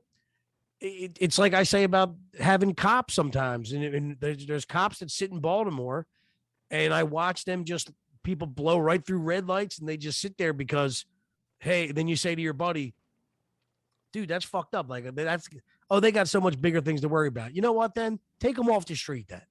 Right. And so like that's kind of what I mean with where I see what you're saying, where it's like, don't stand there and tell me you're running. You got my back. Like we've been talking about it on here before. It's like, I see all these tweets like, look what they're doing. They're going to do this. I'm being told by the Republicans how bad this bill is and how much it should not go through. And that means that I couldn't see how every Republican wouldn't see it that way. But then 19 of them vote for it. And one of them is the minority leader, Mitch McConnell, who fucking definitely knows it's bad. Yeah. So why is he voting for it? And so therefore you don't have people representing you. It's all bullshit. Yeah, no, I, one of the things that kind of really kind of like got me aware, I wouldn't even say that it really got me, it made me more aware. It's just something that happened recently that they were in some bill that they were trying to pass with vaccination databases. And Dan Crenshaw voted for it. Dan Crenshaw is a Republican who is constantly talking about, like the majority of Republicans at this point have endorsed, if not all, the vaccines, which is fine. I don't have a problem with that. My problem is obviously the mandates. I don't think you should be telling people what to inject in their body. That's it. End of story. I don't think you should be manipulating corporations to do your dirty work, like getting OSHA involved and all that other jazz. So that to me, again, and Dan Crenshaw, again, is a Republican that says a lot of things that I agree with. And I think I've heard him on Joe Rogan. I've heard him on a couple other podcasts. He's a pretty rational guy, and I like his approach to a lot of things. But then something like that you hear, and you're like, dude, what the fuck? Like, if anything, bro, like we're talking about freedom. Okay, you serve this country, you fall for this country. You should be protecting it at all costs. We should not be giving away people's information for, vaccine to keep in vaccination databases. And like that's just a step in the wrong direction, and especially when it comes to freedom to me. And I know that there's a possibility that could have been part of some other bill. There could have been something bigger that was more important maybe, and they may look at that and be like, well, that's minor issue. But again, and that's what I mean when it comes to government, and they've gotten too big, and these bills are loaded that so many times that, I think Dan Crenshaw was actually one of the people that have talked about, there'll be a bill that's proposed, like something like Build Back Better, that's 1,000 or more pages, and they'll drop it on your desk and be like, read over this tomorrow, we're voting on it. And it's like, dude, like the majority of people in Congress, they're not doing it. And that's what I mean when you talk about, listen, I think a lot of times people get sold on this idea that politicians are the smartest people in the room. No, they're more likely they're the more charming because they Yeah. sold you that ticket to vote for them. Who are really the scariest people. If a guy's main trait is that he can persuade you or win you over, when has that been a good trait outside of Right. politics? Right. Or selling Yeah. cars. Every girl I know has been I mean? fucked over by that guy. And there's women like that too. Hillary Clinton, she's a fucking swine. You know what I mean? This is the weird thing though, is that this is where the left does scare me. We've gotten into this thing of like, look, put it this way, like Bill Clinton was great at fucking selling. Bill Clinton could have sold me a car with no wheels on it. You know what I mean? Right. But like the way Hillary got was like even just her statement where she says she called us deplorables. You know what I mean? It's like they're now the left has gotten into this weird world where they don't feel like they have to care because they everything gets spun in their favor. They don't care. And they don't care. Like, in other words, it's like when you're divided down the middle 50-50, and it seems like they went from being like, let me just try and fool 10% of the Republicans into believing me because I'm Bill Clinton and I'm going to be the better guy and I'm going to whatever it is. They went from trying to like persuade people and kind of be that car salesman to being like, I'm going to just fucking say what I already know. I got my people wrapped up, and what we're going to do, the way we're going to win the other part of that population over is just by scaring the shit out of them and making them feel like they're racist or they're fucking classist or they don't care about people or they're white. Like they're scaring you into like staying out of it. You know what I mean? Like instead of just trying to fucking tickle us all to death, you know what I mean? Or whatever. It's like, I mean, in other words, when you said like Hillary's she's a whatever, Hillary's she's been nothing but a cunt. And Joe Biden hasn't said one good thing about a Republican since, even going back to in the beginning when they were like, well, Biden, like, I mean, think about how he's never said a good thing from this point on. He wasn't even the president yet, or maybe it was like his first day as president. And they were like, what do you say to Republicans that don't think that they can get behind you or whatever? They will. Or, and it wasn't like nice, Right. I'm not saying Trump wouldn't say something like that. Don't get me wrong. But I'm just saying start there and tell me where in the middle he said anything nice, Right. Yeah, man, it's frustrating. And, it's been another frustrating year. It's funny, obviously one of our criticisms have been, that we evolved from talking about eating butt into the majority of our podcasts have been political. And we've talked about that and how it kind of came about this way. And, obviously with the pandemic and all that stuff. And it sucks that we go through another year where we're still talking about it. We're still talking about shitty politicians. And that's kind of like why I've gotten to the point where like, I'm like, fuck them all. Like, fuck them all, because I have complete distrust in the system itself and how it works, which is kind of, listen, I have faith in what the with our forefathers put in place. I believe that our system, the capitalist society, is the best approach to living in a free, a truly free country, and everything we stand for, the principles that we stand for. I just don't know at this point. I think they're too far. Our tentacles are too far into everything to be what it was intended to be. I mean, it still is in a lot of ways, but even in capitalism, you know, there are issues with capitalism. So like I can understand the allure of some people like Karl Marx, and I understand the allure of politicians on the left that speak out about it. I get it. The problem is, again, I have more faith in the market kind of solving things than I do in individual politicians or a group of individuals, politicians. I think it's a more natural way to solve solutions. You know what I mean? It's kind of like masks at the beginning of the pandemic. Like our government was like, oh, well, we don't have ventilators and we don't have masks and we don't have all this other stuff that was needed because we were relying on other countries. If we were producing that and there were no restrictions and there was no, this is where capitalism, because you're obviously your big corporations are outsourcing to get cheap labor, cheaper products to sell. And our government was the one that strikes those deals to make those things happen.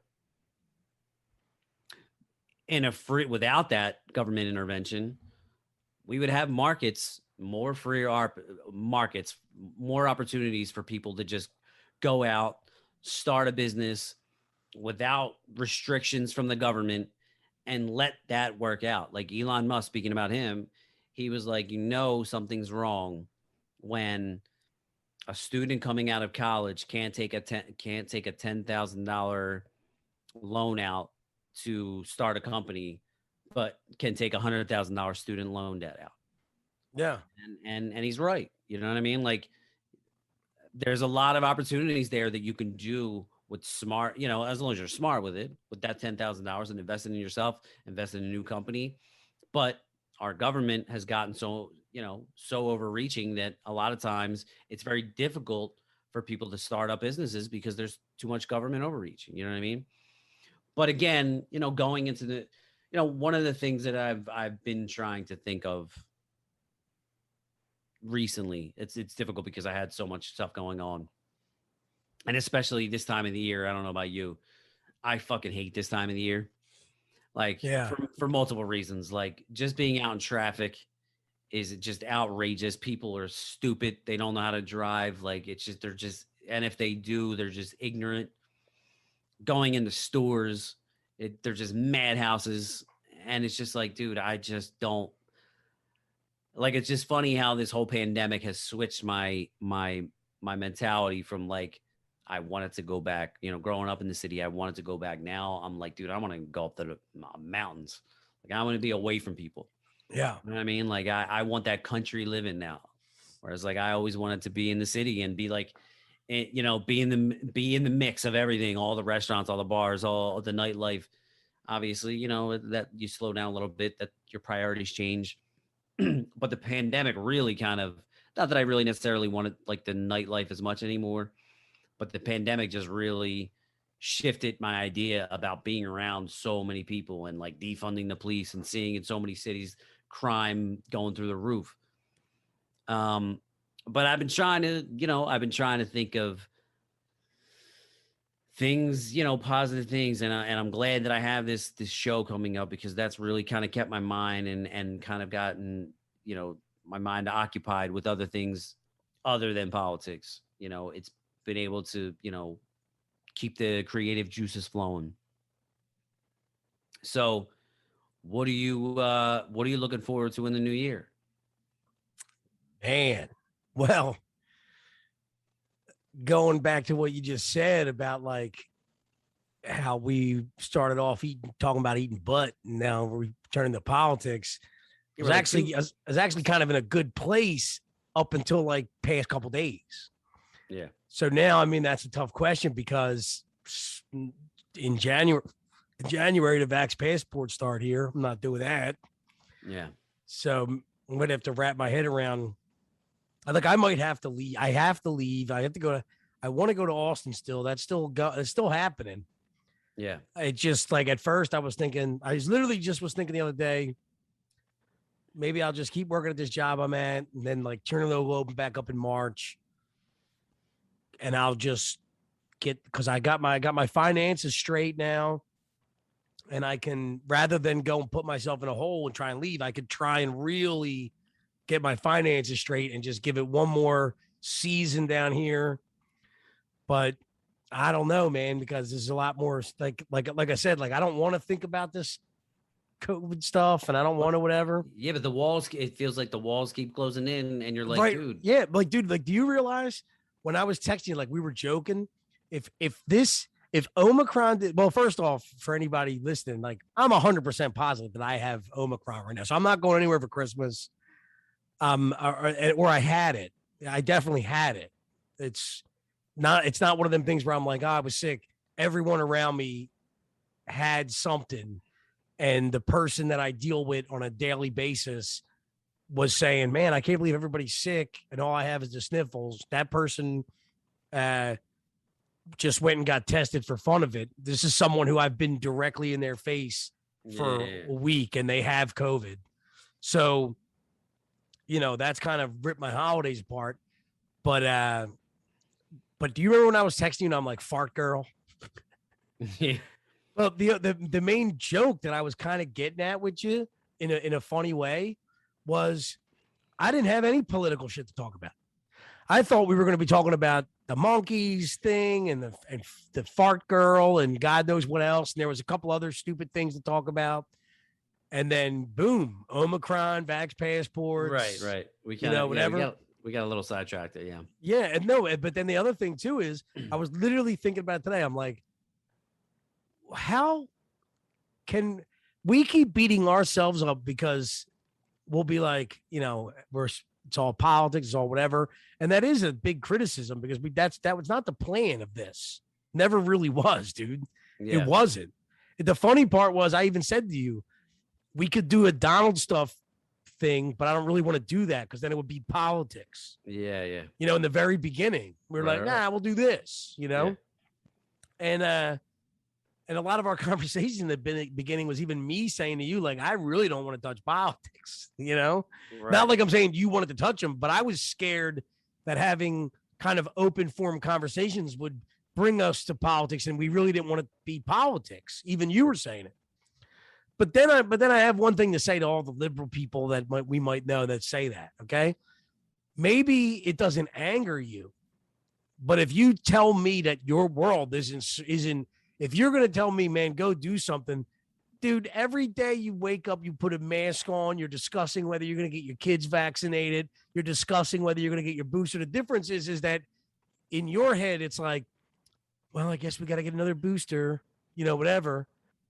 In my head, it's like, I can't believe you got to get another booster. But just because you're going along with it all, every single one of us are consumed by this. And maybe some of us don't follow the political side of it, but it's become intriguing to me, and that's why I do.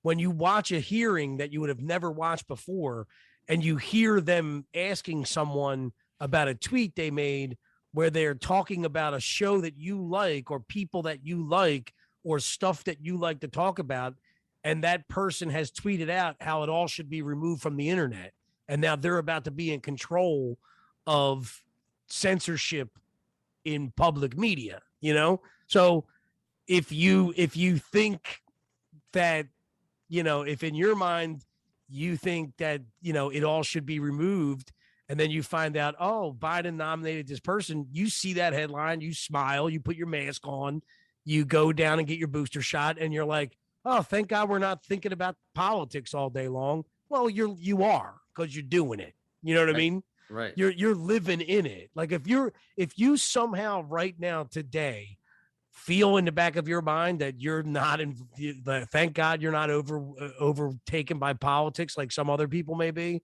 you are. You're just listening and doing everything you're told. But I believe that this shit's over. I believe it's gonna be over. And I believe that my last hurdle is the vaccine passports when they come to Baltimore. What does that mean for me?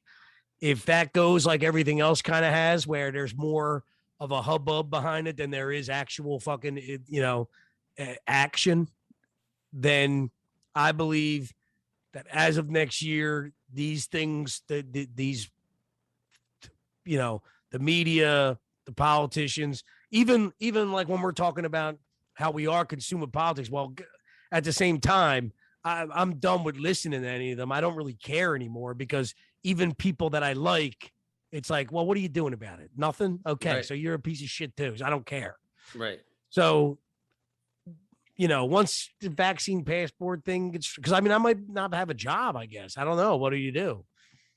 But other than that, man, I just want to get more focused on podcasts. And I want to do a comedy podcast too eventually. Right. So we'll see what happens. You know what I mean? But other than that, I just want to get focused. What do I see for me? I don't know. That's the thing. The scary thing for me right now is I don't really have goals. Like the pandemic wiped away some goals for me. Like I kind of lost. I'm not at my job that I had for fucking 20 years. Yeah. I'm starting over. I'm at a place where it's fly by night. I mean, yes, I have a good job. Yes, whatever. But it's basically a job that I've never had before, where I'm just a mercenary. It's Right. like maybe I'm on 2 days, maybe I'm on 3 days, maybe I'm on 5 days. But every day I'm there. Don't know what bar I'm going to. Don't know how much money I'm going to make. I'm just happy I have a job. But I also know I'm not going to be. It's not my future. So for me, I got to sort out my future, I guess. What do I really want to do? But I think a lot of that is I got to go back to focusing on these kind of things, the podcast, my websites, which I haven't even touched, and stuff like that. So I have to start getting more creative and adding more creativity into my day, or else I'm going to go completely crazy. But I'm kind of glad that I'm positive that I have Omicron. And at least I know now that what that's about. Now I'm never getting the vaccine, FYI. But I'm dying on that hill. We're still there. Yeah. Well, wait a minute. So you were pretty sick when we came back from Virginia Beach, and you thought you had it then. Well, no, but I never said I don't think I ever stuck to my guns on saying I had it. I was sick and I was like, probably had it, but you didn't have it. I mean, like I could say whatever I wanted about it, but the fact that you didn't have, you weren't even sick, you know? Right. And this is what I'm saying about how this, I know for sure. I think that Omicron is the first time that these people were right about anything. Yeah. The fact that they said this thing is going like somehow, some way. And I kind of also feel that even they know that like it's kind of, to me, it's kind of like everything that was said before was kind of like full of shit and fear, you know? Right. Because how the fuck did a pandemic pass through over a year or so? And I didn't even know. I knew like one or two people that had it, and people had stories of people that had it. Right. I got really sick, and I went home and thought, oh my God, this is crazy. But I went back to work the next day. Or no, the day I got really sick was the Sunday of the Ravens game. And it was a shit show at my job. Right. Everybody, it was crazy packed. It was a crazy day. And then everybody was drinking afterwards. Everybody was hanging out afterwards. Then I didn't see anybody for a week. And it's not, these aren't my this place is the first place I've ever worked at where like I go in and work. I have a lot of fun with people. People like me. I like them. But it's not like, what are you doing tomorrow? What are you, whatever? Yeah. You know what I mean? Right. So I went back in on like Saturday was my next shift or something. And I walked in and I was kind of afraid to start telling people that I was sick. And I went in and I was like, yeah, and they're like, oh, what, were you sick? And I was like, no, like I made a face. They're like, don't worry, we were all sick. And I'm like, oh, okay. And I was like, yeah, well, to be honest with you, I still can't hear out of one of my ears. And like 5 people out of the 10 that were there were like, yeah, we can't hear out of our ears either. Which one? Your left, whatever. Then I went behind the bar with a dude and he can't hear out of his fucking ear. We all had the same thing. Yeah. And then it would kind of stayed around. Like people were getting sick. And then at work, there was like every other day, somebody would say, hey, remember that girl that was hanging out here last night? Yeah, she ended up like fucking having COVID or whatever. And it was like, but everybody was sick. So it was like, well, if we do, who cares, you know? Right. And one after the other, people were finding out they had COVID. Like, and it was like, I mean, it was the first time since this whole pandemic where it was like, you mean the 3 people that were here yesterday or the guy that was there? Then I met a dude coming from Florida and I started telling him and he goes, oh, what, last week? He's like, yeah, I got sick too. Got real congested. I had a sore throat and I still can't hear out of my ear. Like the amount of times I've heard that. Yeah. And then my boss was like, you really can't hear out of your ear. Like we were literally, I sat down with my boss and had a drink and every shift I go in, I have to do a one-on-one with my boss for like 5 minutes every shift. She's come in, set me up. She asked me how I feel. And then she's telling me I feel a little sick too. Da, da, da. And then she got fucking tested yesterday and everybody had already been sick. And she just got tested kind of because we were all sick and she hasn't. So I got it. But the other thing too is it really feels like a pandemic. You know what I mean? Like it was like, I've never seen a cold go through a place like that. Yeah. And then my roommate, same thing. Like my roommate got sick. So we were both sick. And then he came home the other day and told me 2 people that he knows that he deals with on a daily basis got tested, they had COVID. So it's like, we got it. You know what I mean? And then once I realized either way, I'm going to get tested, but I feel like I should get the antibody test at this point. I can't go home because, you know, as much as I don't care about vaccinations and shit, I don't want to go home. And because vaccinated people can still get sick, I don't want like my grandmom to get it. But actually, to be honest with you, the real thing that I'm scared of is my brother. And there's a few people in my family that ain't getting vaccinated and they're at work right now, like kind of fighting with their jobs. Yeah, yeah. And I don't want to go home, get them sick. Right. Have them either go in and get people sick or have to call out of work for COVID and just have them come under attack. Right. You know what I mean? Yeah. Like personally, I don't think that I really don't think that even if it wasn't about people's jobs, I don't even think I'd be scared to get like my brother or my sister sick. I mean, I guess maybe the kids or something, but they're young, right? That it doesn't apparently do anything to them, but either way, it ain't worth it. Yeah. I mean, it's still like, you know, when I came in contact with my mom who had it, I was like, all right, I can't, I had to call my assistant director. I'm like, listen, I'm not going to come to rehearsal tonight because I'm not sure. I called my boss. I was like, listen, here's the situation. I feel fine. I don't know. I just want to let you know. You know, I had a catering job 2 days later. I called him. I'm like, yo, dude, I just want to give you a heads up. You know what I mean? In case maybe if you want to substitute somebody. And he's like, well, just let me know. So that night, you know, it was a couple days later. So I got it. I was able to get a test. I tested negative. And again, it was a couple days later. I had no symptoms. But, you know, even the thing about that is I had my cousin that I work with who was sick for like 2 weeks. I mean, it was the same thing. And he was like coming into work and he was like, dude, everybody just says everything's COVID. Like, oh, he's like, dude, I feel sick. Like, and you could hear it in his throat, in his voice. He sounded sick. And I think he was like really tired. You know what I mean? And it's possible that he even got my mom sick. You know, who knows? Because I don't think he ever got tested. You know, because he was just like, dude, it's just I just feel just a regular cold. And then another buddy of mine just was like, he already had COVID, and he called me. He sent me a picture. He goes, dude, I tested positive at work today. And he goes, I only took the test because I had a cough. And he's like, so I'm at work, and he's like, the tests are free. So he's like, I just got tested at work, and it came up positive. And he's like, dude, he had it a year ago. So and he's, you know, and he's not vaccinated.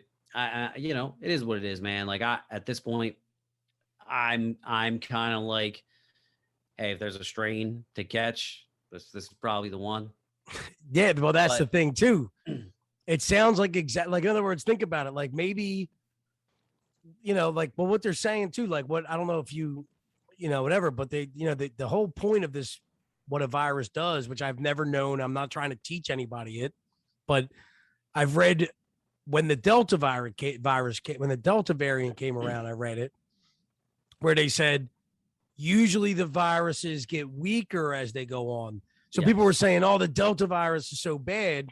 And then there was a guy that literally came out and he said, that's unlike what a virus should do. So if the Delta virus is actually worse, then that's a bad sign that it's like synthetic, because that's what viruses do is they weaken need it. the host to stay alive. So as a virus evolves, it doesn't evolve and get worse. It evolves and becomes more lingering and more contagious. Yeah, but so the thing is, and the theory is, because with Delta it was more transmissible.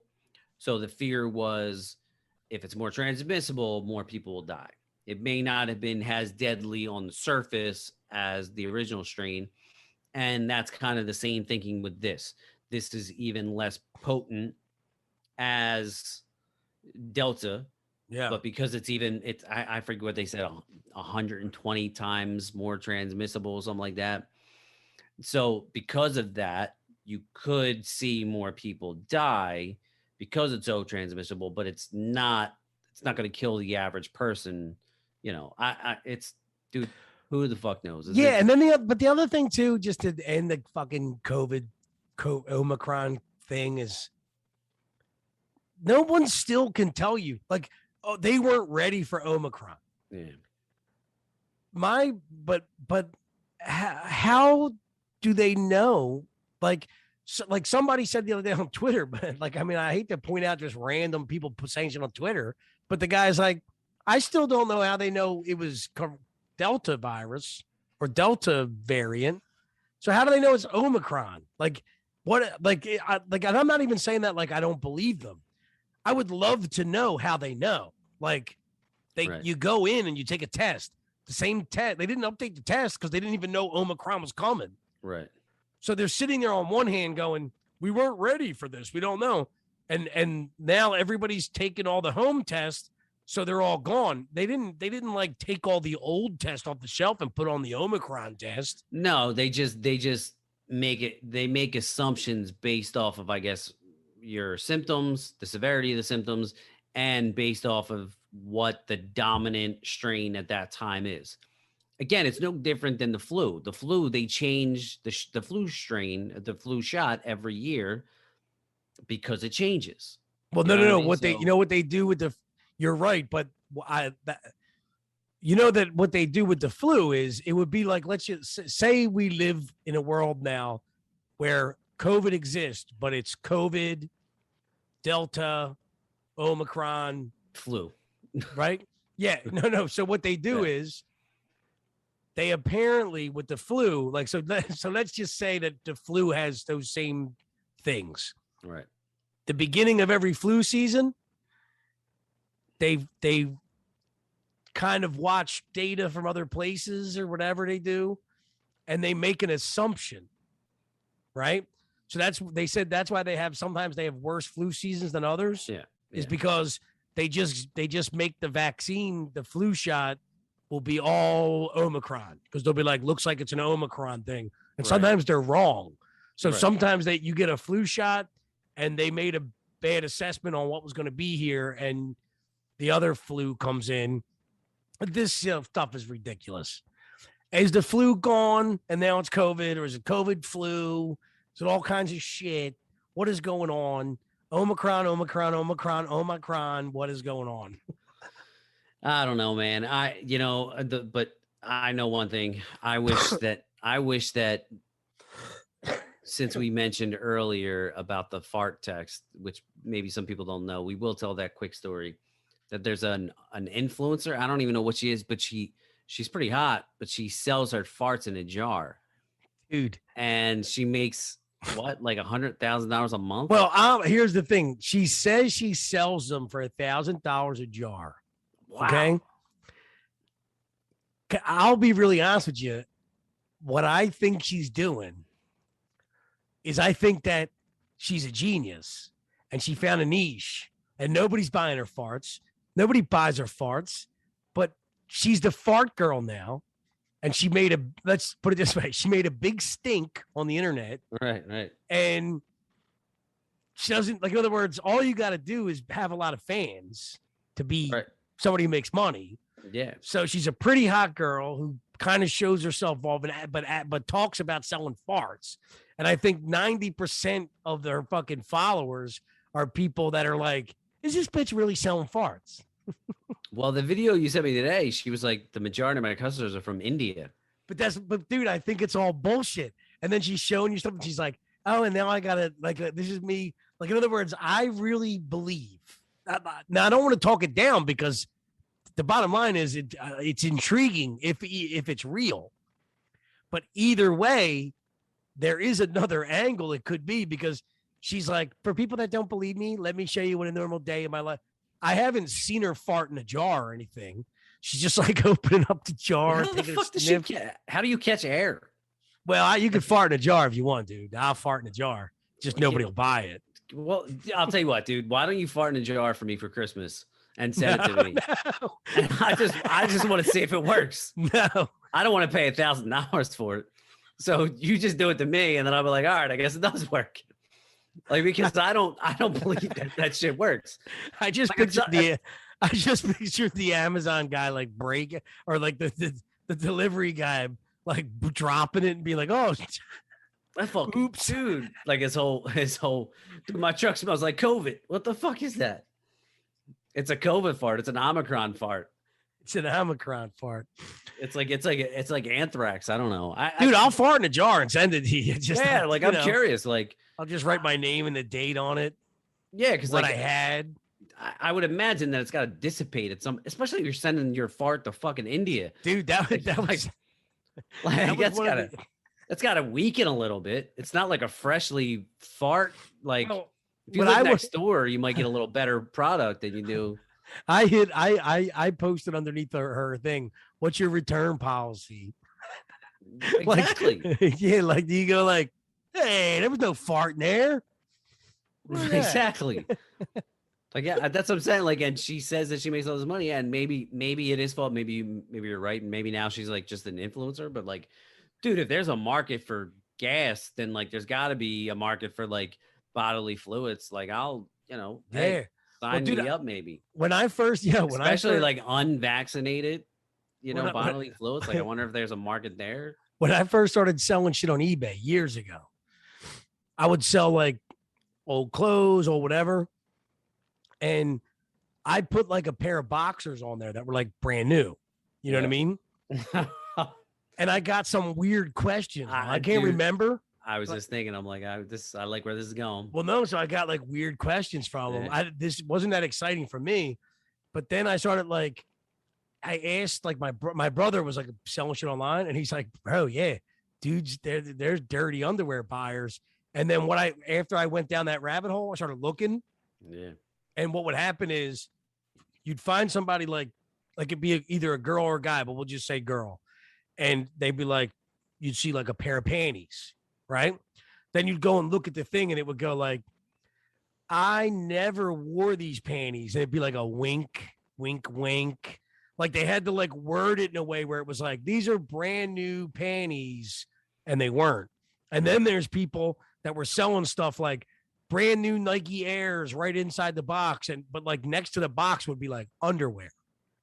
And then you would be like reading the message and it would say like, those underwear also come with it, but I've never worn them. Wink, wink. And you're like, why are these Nike Airs $7,000?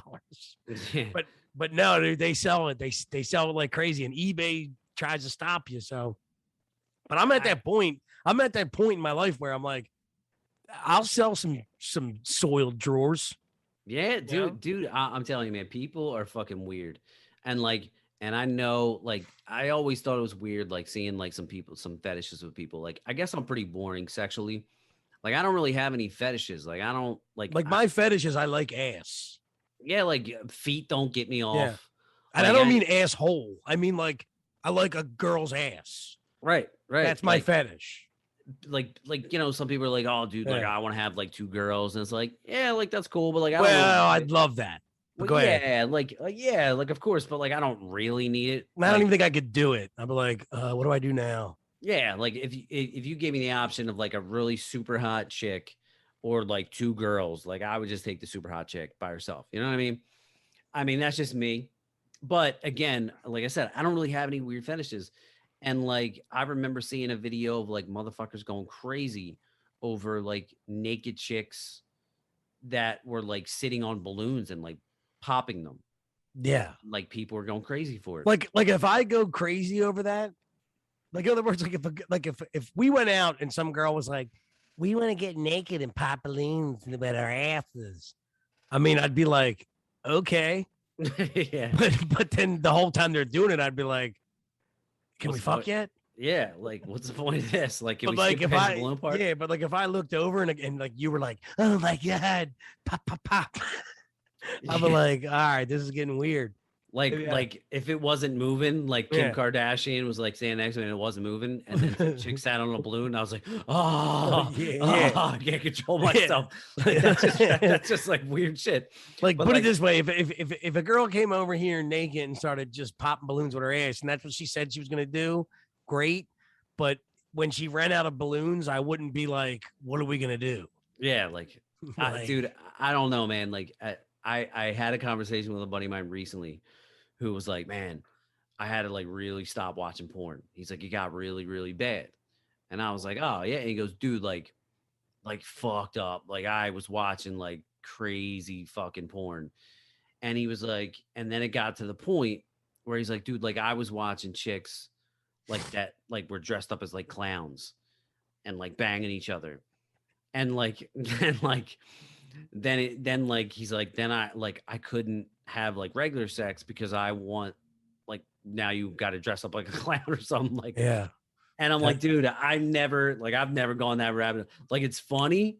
Like I was actually cracking up listening to the story, but I know it's got to be kind of fucked up because like, dude, I mean that's just one thing. Well, But then you get into like crazy like people punching each other and no, but my sex life's bad enough that I could only, or hard enough, or whatever you want to call it, that I can only imagine adding that into it. Like now you have to meet a girl, but yeah, you gotta convince her to dress up like a clown.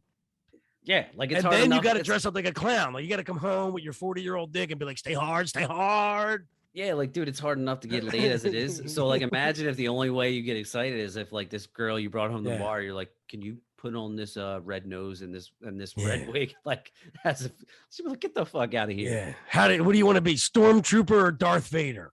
Yeah, like that. It's dude. I don't know, man. It's funny, but like that fart thing. Dude, I can't even do role play. Like I'm not. Maybe I could. I don't know, but like real role play. Like if somebody really wants to role play, like I could do that role play for 10 seconds. Like, oh yeah, I'm whatever you want me to be. I can't, but that's it. Like there's no fucking role play. There's no like I don't need you to dress up like a French maid and be like, you know, and keep it going. Like dress up like a French maid. That's fine.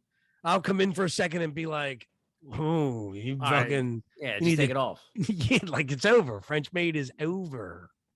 Like I don't have. I mean, I'm very vanilla. I think. Man. I guess I'm pretty fucking boring. I guess I don't know. I'm gonna try that now when I want girls to leave, like when they're cuddling up with you all, and they're like, "Oh," and you're like, "Fuck, she wants to go again." I'll be like, "Can we try something?" And then I'll just like start asking her to dress up like a clown. She'll be like, "Oh shit, you know what? I gotta work it. Oh man, I gotta go." Dude, that's a walk of shame. That's saw you walking down the street yesterday with clown look like Ronald McDonald. Exactly. But dude, I did listen. I don't know if I ever mentioned this, but I did meet a girl on like Tinder or some shit. And like she was telling me that a dude that she met off of there, she went on a date, like they hung out a couple times. And they were dating for like maybe like a month. And she's like, so yeah, like we slept together. And she goes, he broke his leg like prior to me meeting him. So he had like this like cast or like leg brace, whatever. It was like a knee brace or something. And she's like, you know, we slept together a couple times. It was only like, you know, a couple weeks. And she was like, he would only want to bang me now. Like he would ask me if I would put on the knee brace. Like it's like she was like, we were kind of making out, and like he was like, hold on a minute, and like breaks out like this knee brace, And he was like, "Can you put this on?" And she was like, "For what?" And he's like, I just want to fuck you in it. Like, That's fucking and crazy. she was like, all right. Like, she was like, I don't know, man. Like, I don't even think she agreed to it. Like, he was just like, well, what does that do for you? He's like, I don't know, man. It just gets me off. See, I have a bit of a bucket list. I don't have a fetish list, but I have like a bucket list. And somebody with a missing limb is on it. Really? Not like I want to do it, but like, why not? If I get the opportunity. I Yeah. made out with a hot chick one time with a fucking hook hand. And I was kind of like, wish we would have finished that. I wouldn't want her to do anything with the hook hand, but she was this hot bitch from Hawaii. Did she And have I a thought, real? She have a real hook? oh, it was No. a hook. It was like, it was like the thing that like moved like a clamp. What if she what if she like rolled over in the middle of the night, like she's sleeping, like fucking whacks her in the pokes her fucking eye out? Well, no, it wasn't just like a pointy hook like a pirate.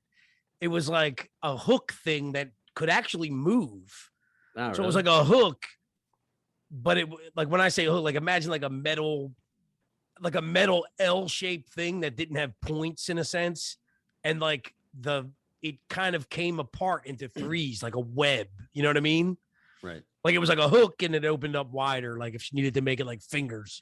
I wonder. I wonder if she ever came across somebody that had like a pirate fetish. No, but dude, Like the worst part about that situation, and this true story, is she was sitting at my bar, and the whole time I'm like talking to this girl, and first off, I'm like, she was super hot. She was so hot, and she's sitting at the bar. Like I'm not like looking at her hands. You know what I mean? She wasn't like. I mean, I guess if you got a hook, she wasn't like fucking rubbing it down her face or anything. and then like so like after like I'm like, where are you from? And all, she's from Hawaii, blah blah blah blah. Then next thing you know, I'm like, oh shit.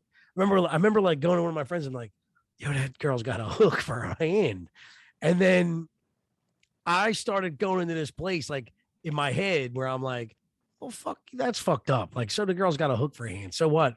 But also I remember when I started talking to her more, I was like immediately assumed like this bitch lives in Hawaii. Her fucking hand got eaten by a shark.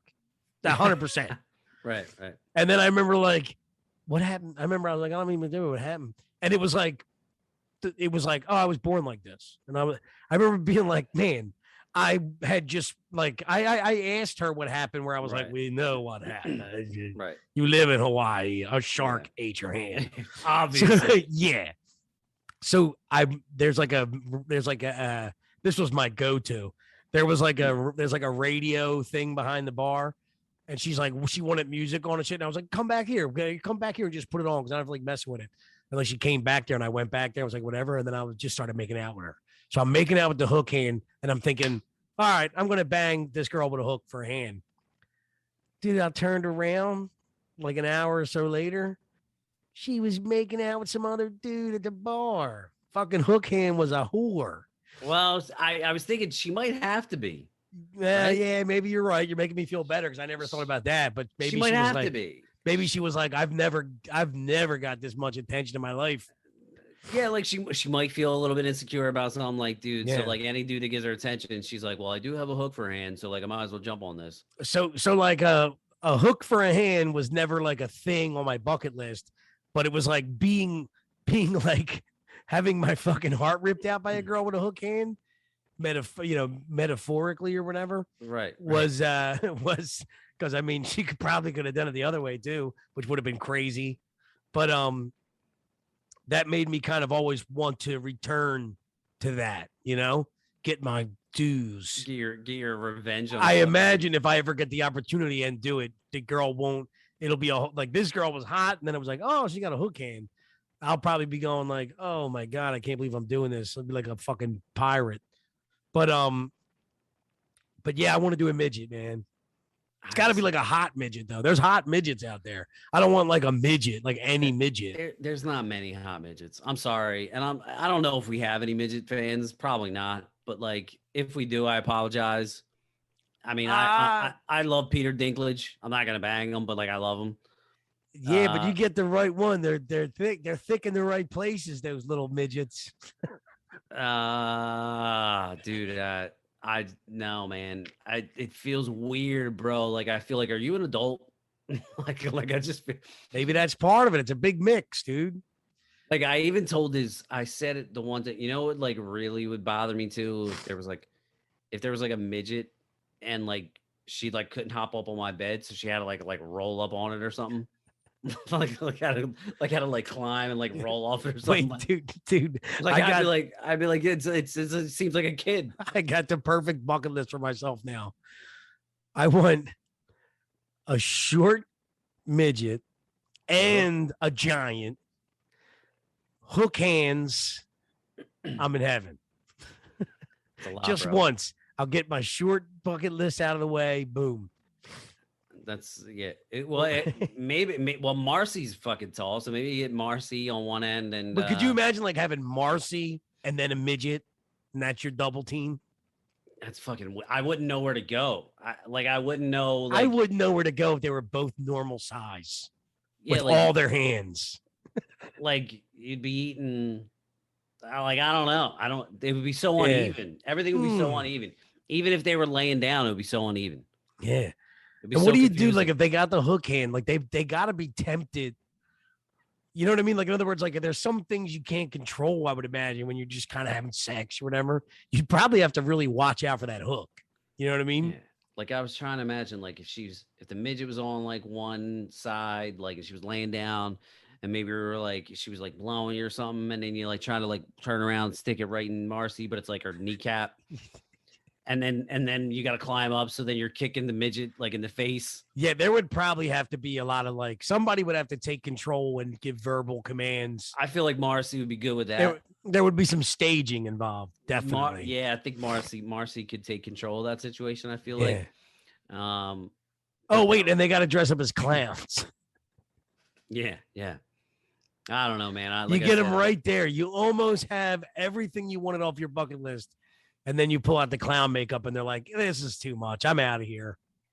Yeah, see, like I have no fetishes, like I'm no desire for any of that shit, midgets, like none of that. Like, well, that's not a fetish, though. I just said like kind of a bucket list thing. Like I'm sure it ain't like I'm trying to say like I'm gonna be like, now I can only bang midgets.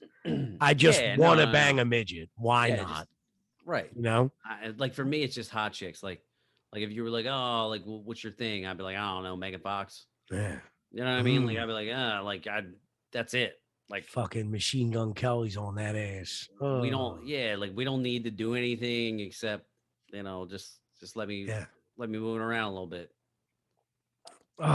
Could you imagine? Could you imagine like being that lucky that like you just found, see, like, I don't know if you're like me and I don't care what the hell I look like. Like, I'm not saying it like fucking, I don't think I'm like some glorious man, but I've never been afraid to be if I'm in a situation where I have access to you and we're kind of forced to be in the same environment, I don't feel insecure. And I usually actually, like I always, fight out of my fucking weight class. You know what I mean? Right. Like I wouldn't be afraid to be in a room with like a Megan Fox and possibly almost get there. You know what I mean? It's just, how do you get in that room? But could you imagine like if you had a story to tell like that? Like if you're like, dude, I don't know, I went to this party. It was just family party. And like, Megan Fox was there. And I was just hanging out with her. Next thing you know, she was running out of my room with clown makeup on. I talked her into a hook, putting a hook on. Yeah. I mean, younger me would be like, I would be like fucking starstruck, because I'm like that even kind of to some extent now, with just like regular really hot chicks. But I'm also kind of getting to the point where I'm just like, dude, like I don't care how hot you are. Like I'm always like, at this point, I'm just kind of playing it cool because like I'm just like, I don't give a fuck anymore. Well, yeah, then you stop caring. Yeah, like I'm like, just like, I literally look at girls and I just feel like I have to tell myself sometimes like that, like it's the one thing that I think I've been lucky enough to do is whether I deserved it or not. You know what I mean? Like in other words, like whether somebody's looking at me going like, oh, whatever. I mean, I've had a big range of women in my life. Some of them were really hot. Yeah. And now that I'm older, every once in a while I see some girl who's like super hot, and I understand she's super hot, but I immediately don't care because I'd love to. Maybe this will happen. Maybe it won't. But if it doesn't, you have to accept at some point that like you've had it and it's over. You know what I mean? Like you've had it and somebody else is going to have it, and you can't be 25 for the rest of your life. And that's life. Well, yeah, that's what I mean. Cause like, there's definitely times like, I mean, I haven't been to the bar much recently, but I feel like there was a couple times, prior to the pandemic, like, and I'm fucking 39, push 40, whatever. And I'm like, all right, I get it. I'm the old dude. You know what I mean? Like, Yeah. it's, you're 21, you're gorgeous. And I haven't put the work in.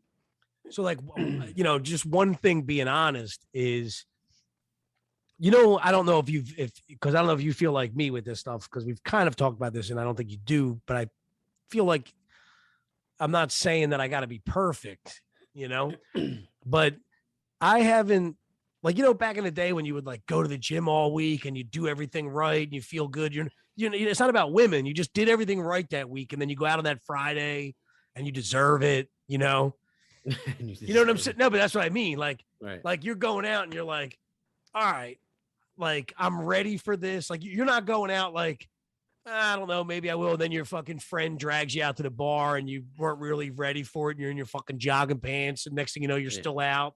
I'm talking about like it's fucking 9:00 on a Friday or Saturday, and you're fucking doing your hair and putting your nice shirt on. Like I haven't even done that in so long. Yeah. So now when I see girls and I'm out, I honestly feel for the first time in my life, and it's not because of age. It's like I haven't put the work in anyway. So when we're saying that thing about like looking at a girl where we're like, oh man, you're hot.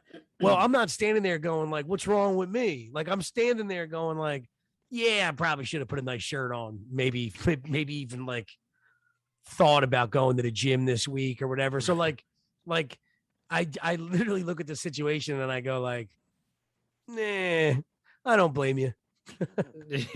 Like, yeah.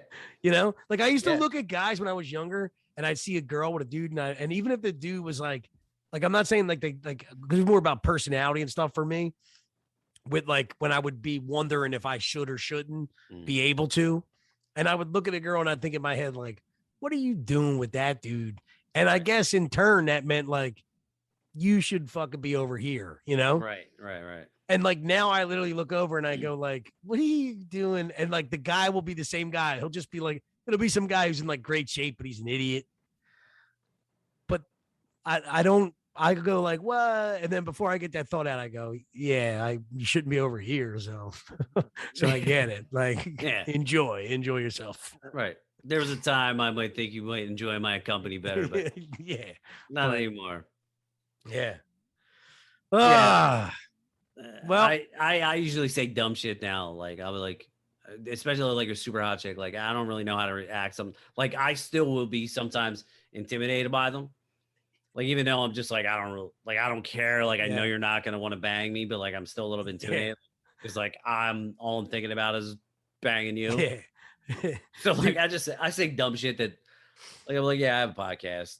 No, I've told girls, I've literally, and I'm not somebody who repeats the same thing, but I've said this to people multiple times, and it's not because it's my line. It's because I really felt this way.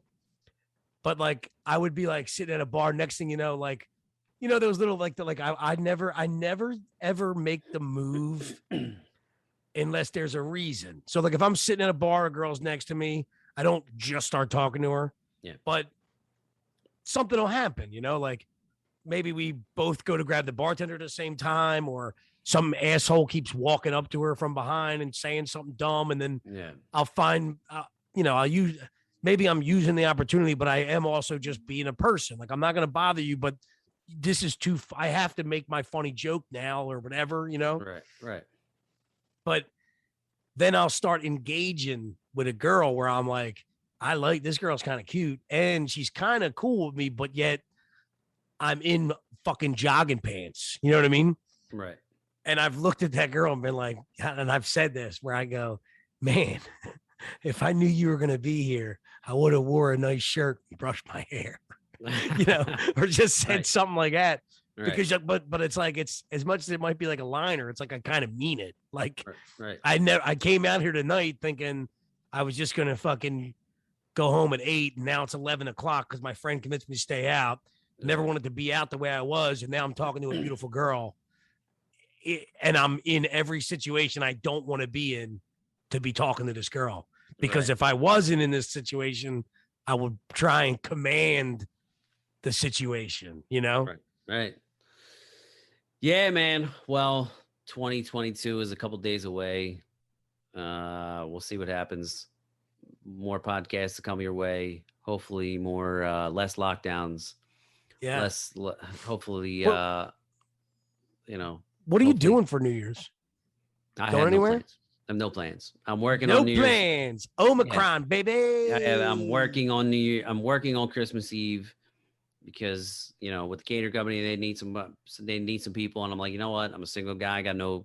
All right, I'll work.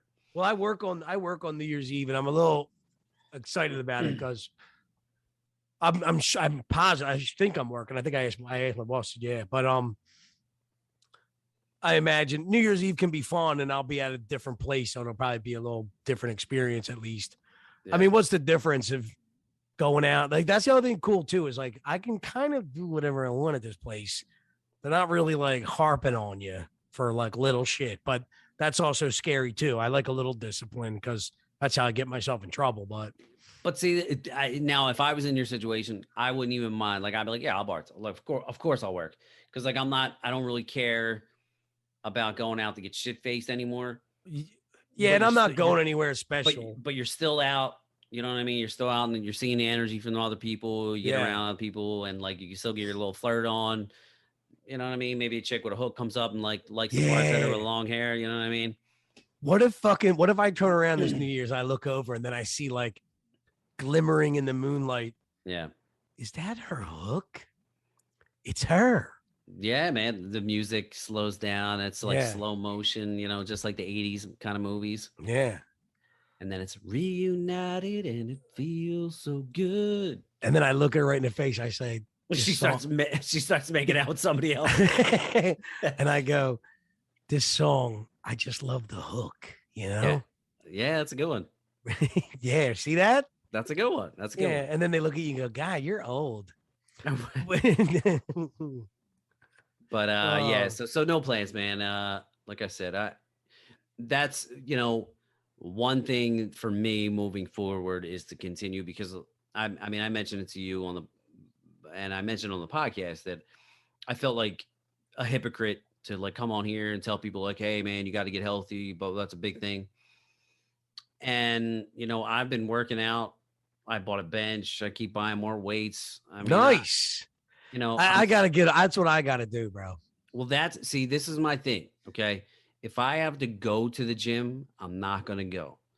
But it started with just doing push-ups. I got a fucking pull-up bar, some of them, and the push-ups and planks and shit. Like, dude, it was for a couple weeks before I bought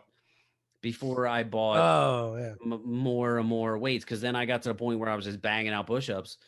And I'm like, well, I might as well buy a couple weights. You know what I mean? And so you get a couple 20 pounders and then 25, 30, 35s. Damn, where you at now, dog? And 50s? No, but I'm going to get them soon because I need to upgrade a little bit. And that's what I'm saying. Like, and listen, it's not like I'm like suddenly transformed into fucking Schwarzenegger or anything like that. Yeah. But even today, we deliver calendars at work to the whole township.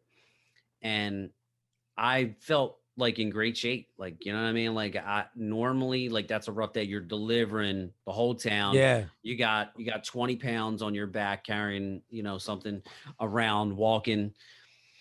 And not only just that, just doing trash. I feel stronger. I feel better. Like, I don't. That's what I was saying to you too when we were in Virginia Beach about myself, is like, I don't feel like, I mean, I have days where I feel really good and stuff because I'm not like a fucking fat slob, and I don't like, I do kind of try and watch to a certain extent what I eat on most times and stuff. But either way, I just like generally eat okay, Yes. but I don't work out anymore. And when I was saying about like having that feeling when you go out, like, see that thing you're talking about where you're just talking about like, it's not about saying like I feel buff or I feel fucking or it doesn't even, you don't have to look any different. But when you're taking care of yourself, it's like you feel proud of yourself or something. Absolutely. And sometimes you can go out and you feel, like I said, like I haven't gone out with that feeling of like, I'm going out because I deserve this. Like, I'm going to go out tonight. I'm going to go hit a bar. I'm going to go here, go to dinner, or whatever the fuck I'm going to do. And I'm going to put that shirt on that I like to put on, and I'm going to look good in it. 90% of when I go out anymore, I'm just like, whatever. Like, I could give two fucks. Yeah. But like, I want to give a fuck again, Well, dude, it's really tough to get back in that routine. And that's why, so like, I have all the weights set up next to the door frame where I have my pull-up bar. So like, I'm constantly walking by them. They're right there in front of my face. And dude, Rogan is a big inspiration because like, the people that he has on the podcast talking about, physical fitness and following a lot of those people and them talking about, listen, man, there's plenty of days when I don't feel like picking up a goddamn thing. And then you do it, and then you just feel like you accomplished something. Well, I think that's why Rogan is such a good, he's such a good inspiration, I guess, or whatever for people or whatever, because he's imperfect and he talks about being imperfect. Right. But his whole platform is like, you have to be healthy. You have to be healthy in mind. And you have to always be curious and always be learning and always taking care of yourself. But you also have to have fun too. You know what I mean? Like, and he covers all of that. Like, in other words, he's not just a guy, like, just take any one of those away and he becomes a different guy. If he's like, I'm all about working out, being healthy, and talking to smart people and learning, but I'm not about fun. Like, I'm not drinking's not good. You know what I mean? Right. Don't smoke weed. Don't whatever. Or just take away the working out and make them kind of like all about kind of just having fun and then have an open conversation. It's just like, I really believe he's such a unique person. Like, then he becomes Howard Stern as he's old. Yes. Like Howard Stern's not groundbreaking anymore. He's miserable old guy that just complains about people that's not vaccinated. Yeah. And that's that. So yeah, no, you're 100% right. And I have to give him credit and other guys that I've listened to because of him. And again, it's not being 41 has, I've listened to enough people that they're like, listen, keeping and maintaining muscle as you get older has a lot of benefits moving forward as you get even older. So that's really important to me. And just overall, trying to just kind of feel better and it's not even as though it's very, the physical health part is very important to me, but it's also the mental part too, of how many times like I'm like sitting on my couch and I'm like, dude, I don't feel like it. But then that just picking up the one weight, like, and then and then then I'm like, all right. But even just like sitting on the couch sometimes becomes like for some, you'll sit on that couch and you'll literally feel like you'll say, I'm not up for it. Yeah. And it doesn't have to be working out. It just could be anything. Like you come home and you're like, I was going to do some other things. And you sit down and something tells you, man, I'm done. Like you're telling yourself, nah, I'm just going to, I feel too, however I feel right now doesn't seem like I really got what it takes to do whatever I got to do. And but once you get the fuck out of that chair, even like that's why I mean, like, that's why I'm trying to make it not about working out. Like I've come down and done just simple chores that I was avoiding. And the minute you get up and walk down, you're like, what was I fucking sitting in that chair for? Right. You know? Yeah. And it was just, go ahead. It's just a mental thing. And, you know, I think it was maybe David Goggins, who was saying, you know, energy just doesn't pop up. Like you got to, especially as we get older, you got to generate that energy. Yeah, that's true. You know what I'm saying? And I know that from masturbating. Yeah, well, I don't even have the energy for that anymore. Like, oh my God. But but again, I was like, you know what, dude, that's right. Like, and a lot of times the more I was like laying around, the more tired I was, the more I'd be like, dude, man, I need some coffee or something. And, you know, just in general, I feel a little bit more alert. I feel just a little more energetic. I still do need a shit ton of caffeine to get me moving through the day. But overall, like I said, it's just, you know, I'm just glad I'm sticking with it. It's been a couple months, and that's just to continue my goal to, you know, to continue on with that and just try and be as healthy as possible, especially in talking about all this shit. Like I felt like a hypocrite if I wasn't doing things that I was saying other people should be doing. Yeah. And I think the other thing that I got away from too was not too long ago, my mentality. And that's kind of why I don't, the pandemic did fuck me in some ways. And I know it's my own fault in a sense, but like, that's what I think about sometimes with everyone is it affected me. Like my life hasn't been the same. Even when I went back to work, like work wasn't the same. Mm-hmm.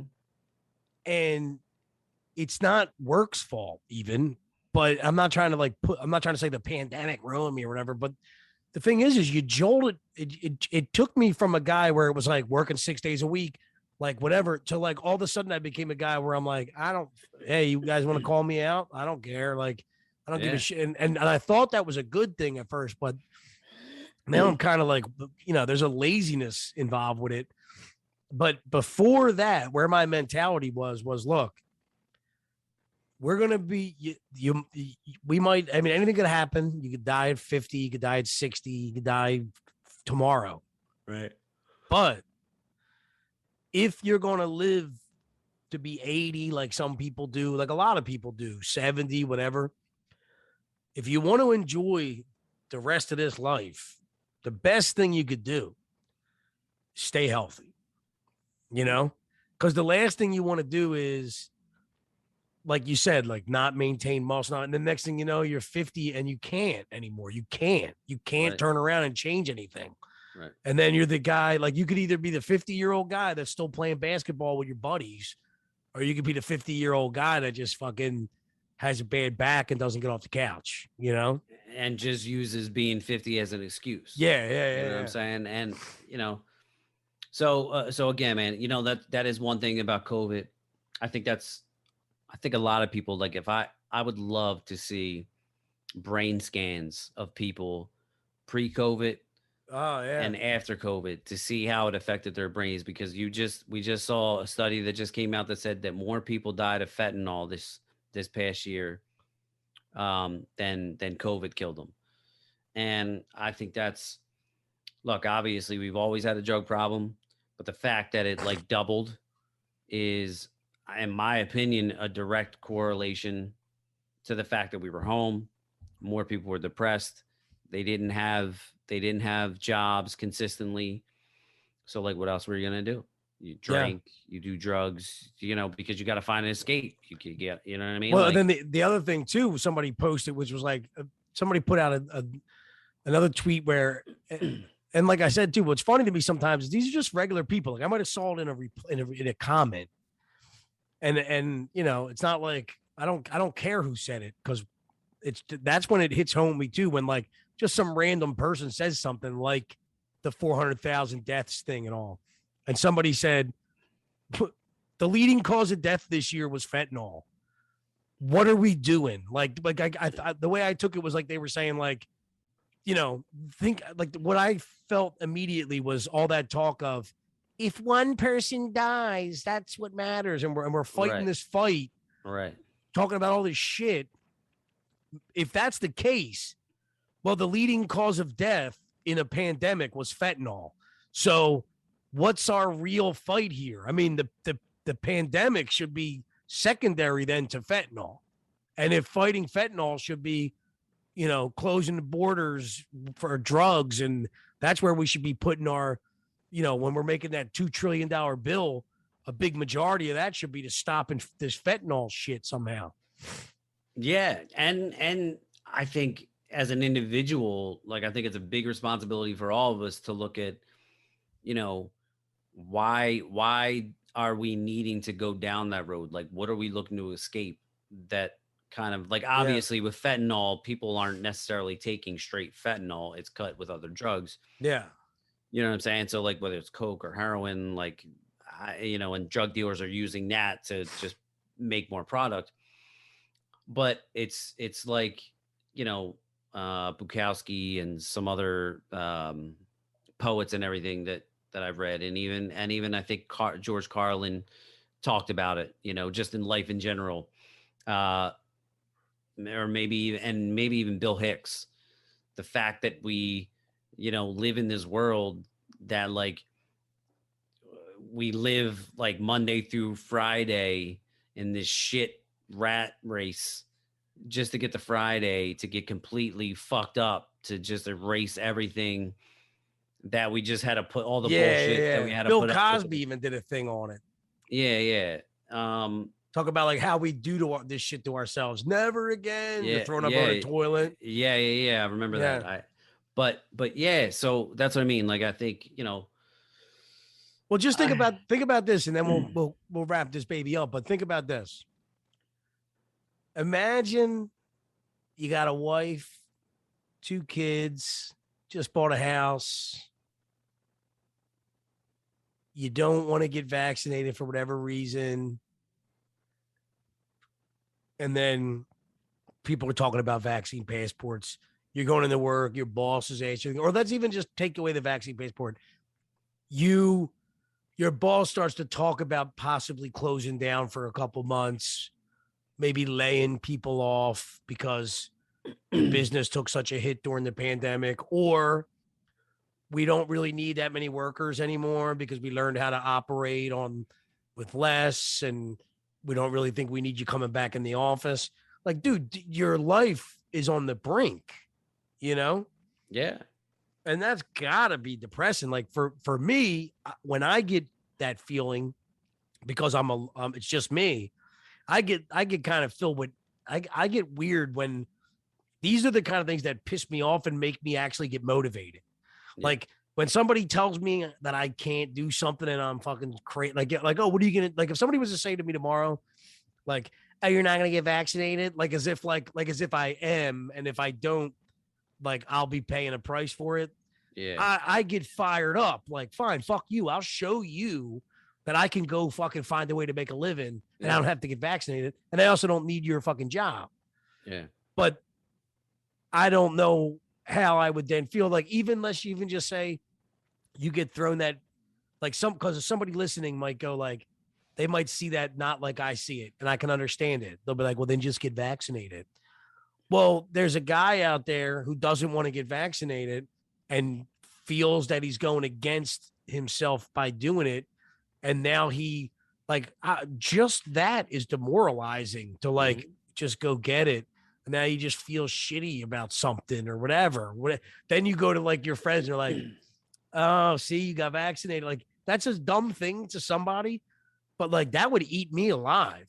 You know what I mean? Oh yeah, of course. That and politics. You know what I mean? Like, like, you're watching this shit. You're watching the possibility of, like, oh my God, I'm gonna have to give capital gains on shit I haven't sold. And no, I mean, like, there's plenty of conversations that take place about whether it's COVID or politics, and people start going off, and I have an opinion on it, but I don't necessarily want to give it because I feel like now I'm gonna be, the jerk off in the room. You know what I'm saying? And it's like, but a lot of people, I'm sure, feel like that. But even this too, like, think about it as if because it bothers us. I know it bothers you, bothers me. But I do think we're strong-minded in the sense of, like I said, like, it just kind of, like, I got no problem with being alone. So, like, you don't like me for my fucking opinion. Go Yeah. fuck yourself. It's not. See, my thing is this. It's not that I only feel uncomfortable because I know that I can't lie to you. So if you keep pressing me, depending on the circumstances, if you keep pressing me, I'm gonna tell you how I feel because I don't want to lie to you. I'm not gonna bullshit you and tell you and try to act like I'm somebody I'm not. Like some people, like I said earlier, like some people are just really good with selling and they can just bullshit and tell you what you want to go home and be like, man, fucking Bob at the fucking warehouse. Like I gotta just appease him and say whatever the fuck he's talking, and just parrot everything he's saying, he or she, just so you feel like, everything maintains a level of normalcy. Whereas like me, it's hard for me to do that because it's hard for me to kind of fake who I am.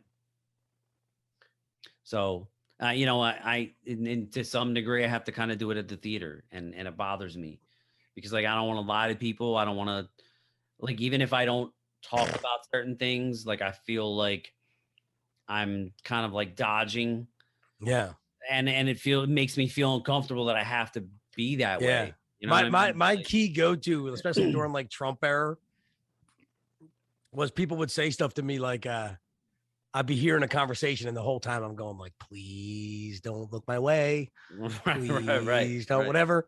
And then somebody would turn around, like they'll be talking about like, can't believe our president is a racist or blah, blah, blah, blah, blah. And then they get into like some cop thing or something. And somebody turn around and be like, you know what I mean, Dan? Like, how would you feel about the president being a racist?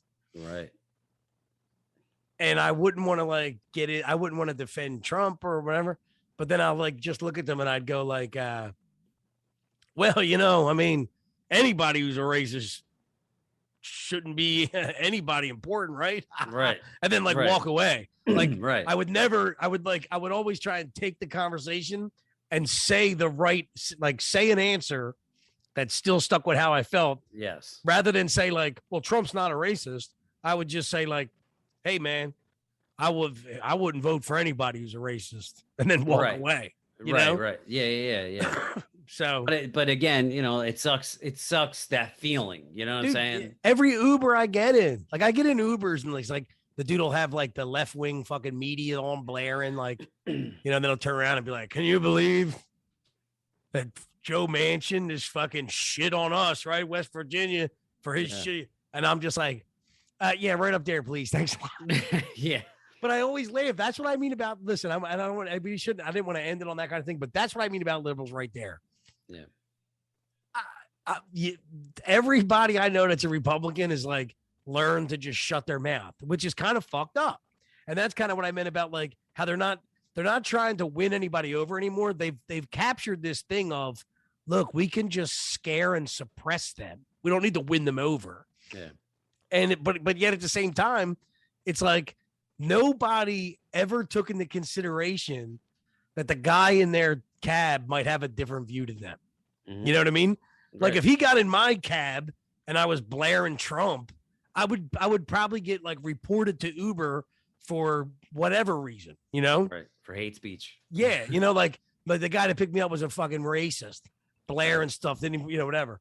And so, the best tweet that I saw at all about the vaccine at all, when everybody was arguing about this shit long time ago, somebody tweeted out, I just wonder, did the liberals, do they ever think they're wrong? Do they ever think there's a possibility that they could be wrong?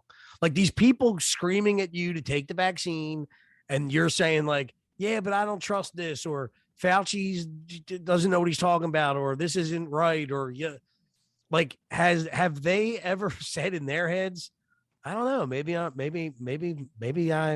would hate to really be wrong about this vaccine and be telling people to take it. I don't think they do. They fucking just run around telling everybody what to do. And you know what?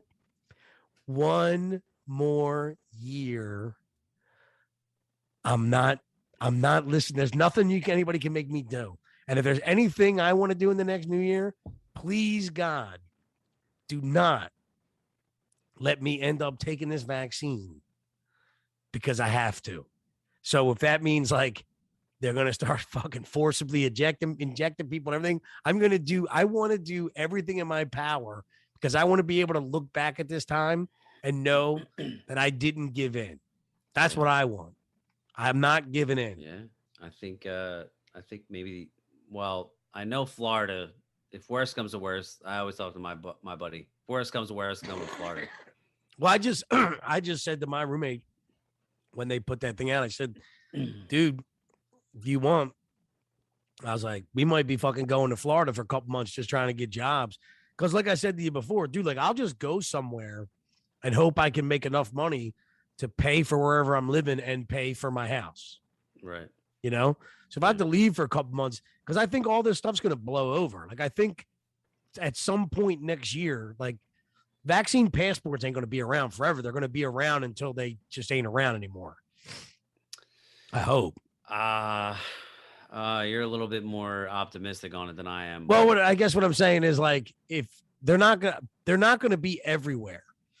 So they're going to be in every Democratic city in America pretty soon. Right. They're not going to be everywhere. You could certainly find, yeah. And so I guess what I'm saying though is even if it's 2 years from now, like in other words, if they implement it throughout the United States, then yes, it'll be around forever because after it's vaccine, it'll be something else. Like it'll be like, it'll be like some digital thing that you got on your phone that then becomes your ID and it shows your health status. But the health status part won't be important anymore. It'll move on to like this thing that you probably would have only been able to have if you in some way bend the knee to the government.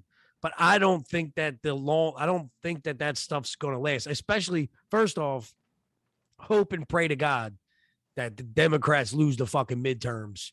Because if Congress if we end up with a Republican Congress, there's going to be no more of this shit.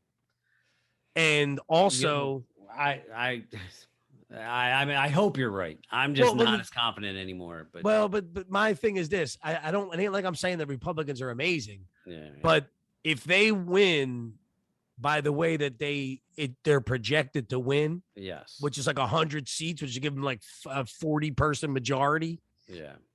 Well, there won't be little things where we had to negotiate. Like basically, this is the difference between like Republicans and Democrats. If you ask me, the Democrats have constantly been in power and constantly have not done the things they said they were going to do, and the things that they always win on are things like, we're going to, like, in other words, race problems never get any better.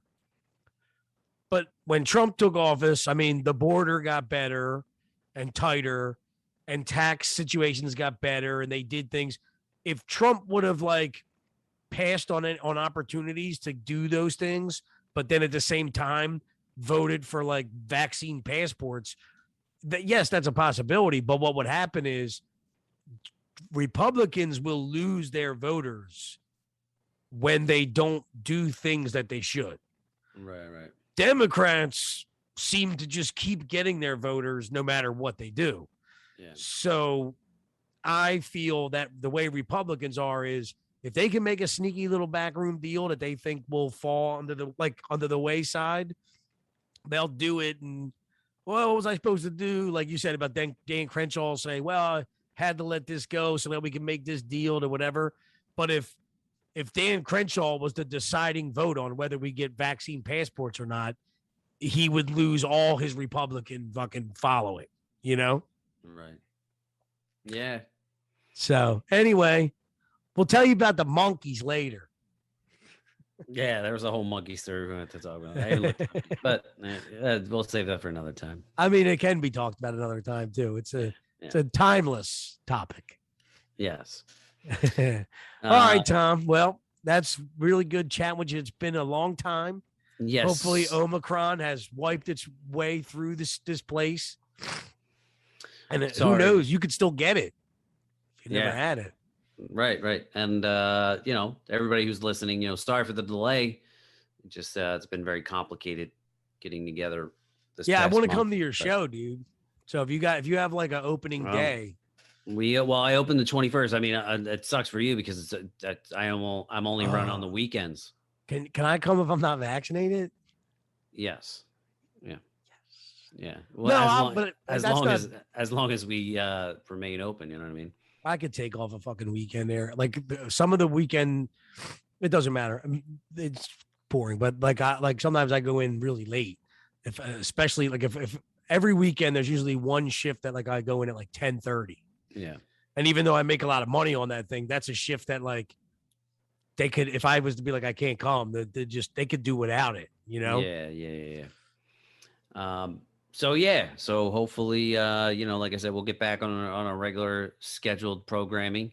Yeah. And thanks again for listening. Happy Merry Christmas, Happy New Year to everybody. Hopefully, we're going into 2022 with a lot of positive energy and all that other, positive bullshit that you hear on all the time. But seriously, stay safe, stay healthy, and stay horny. Stay sane. That's stay sane. Yeah. All right. Maybe I'll get that hook hand this year, New Year's Eve. That'll be a great topic. Right. That and the monkeys. That's another show. All right, guys. Love you, Tommy. Support, comment, like, share. Thank you. Yeah. All that good stuff. All right, brother. Later, man.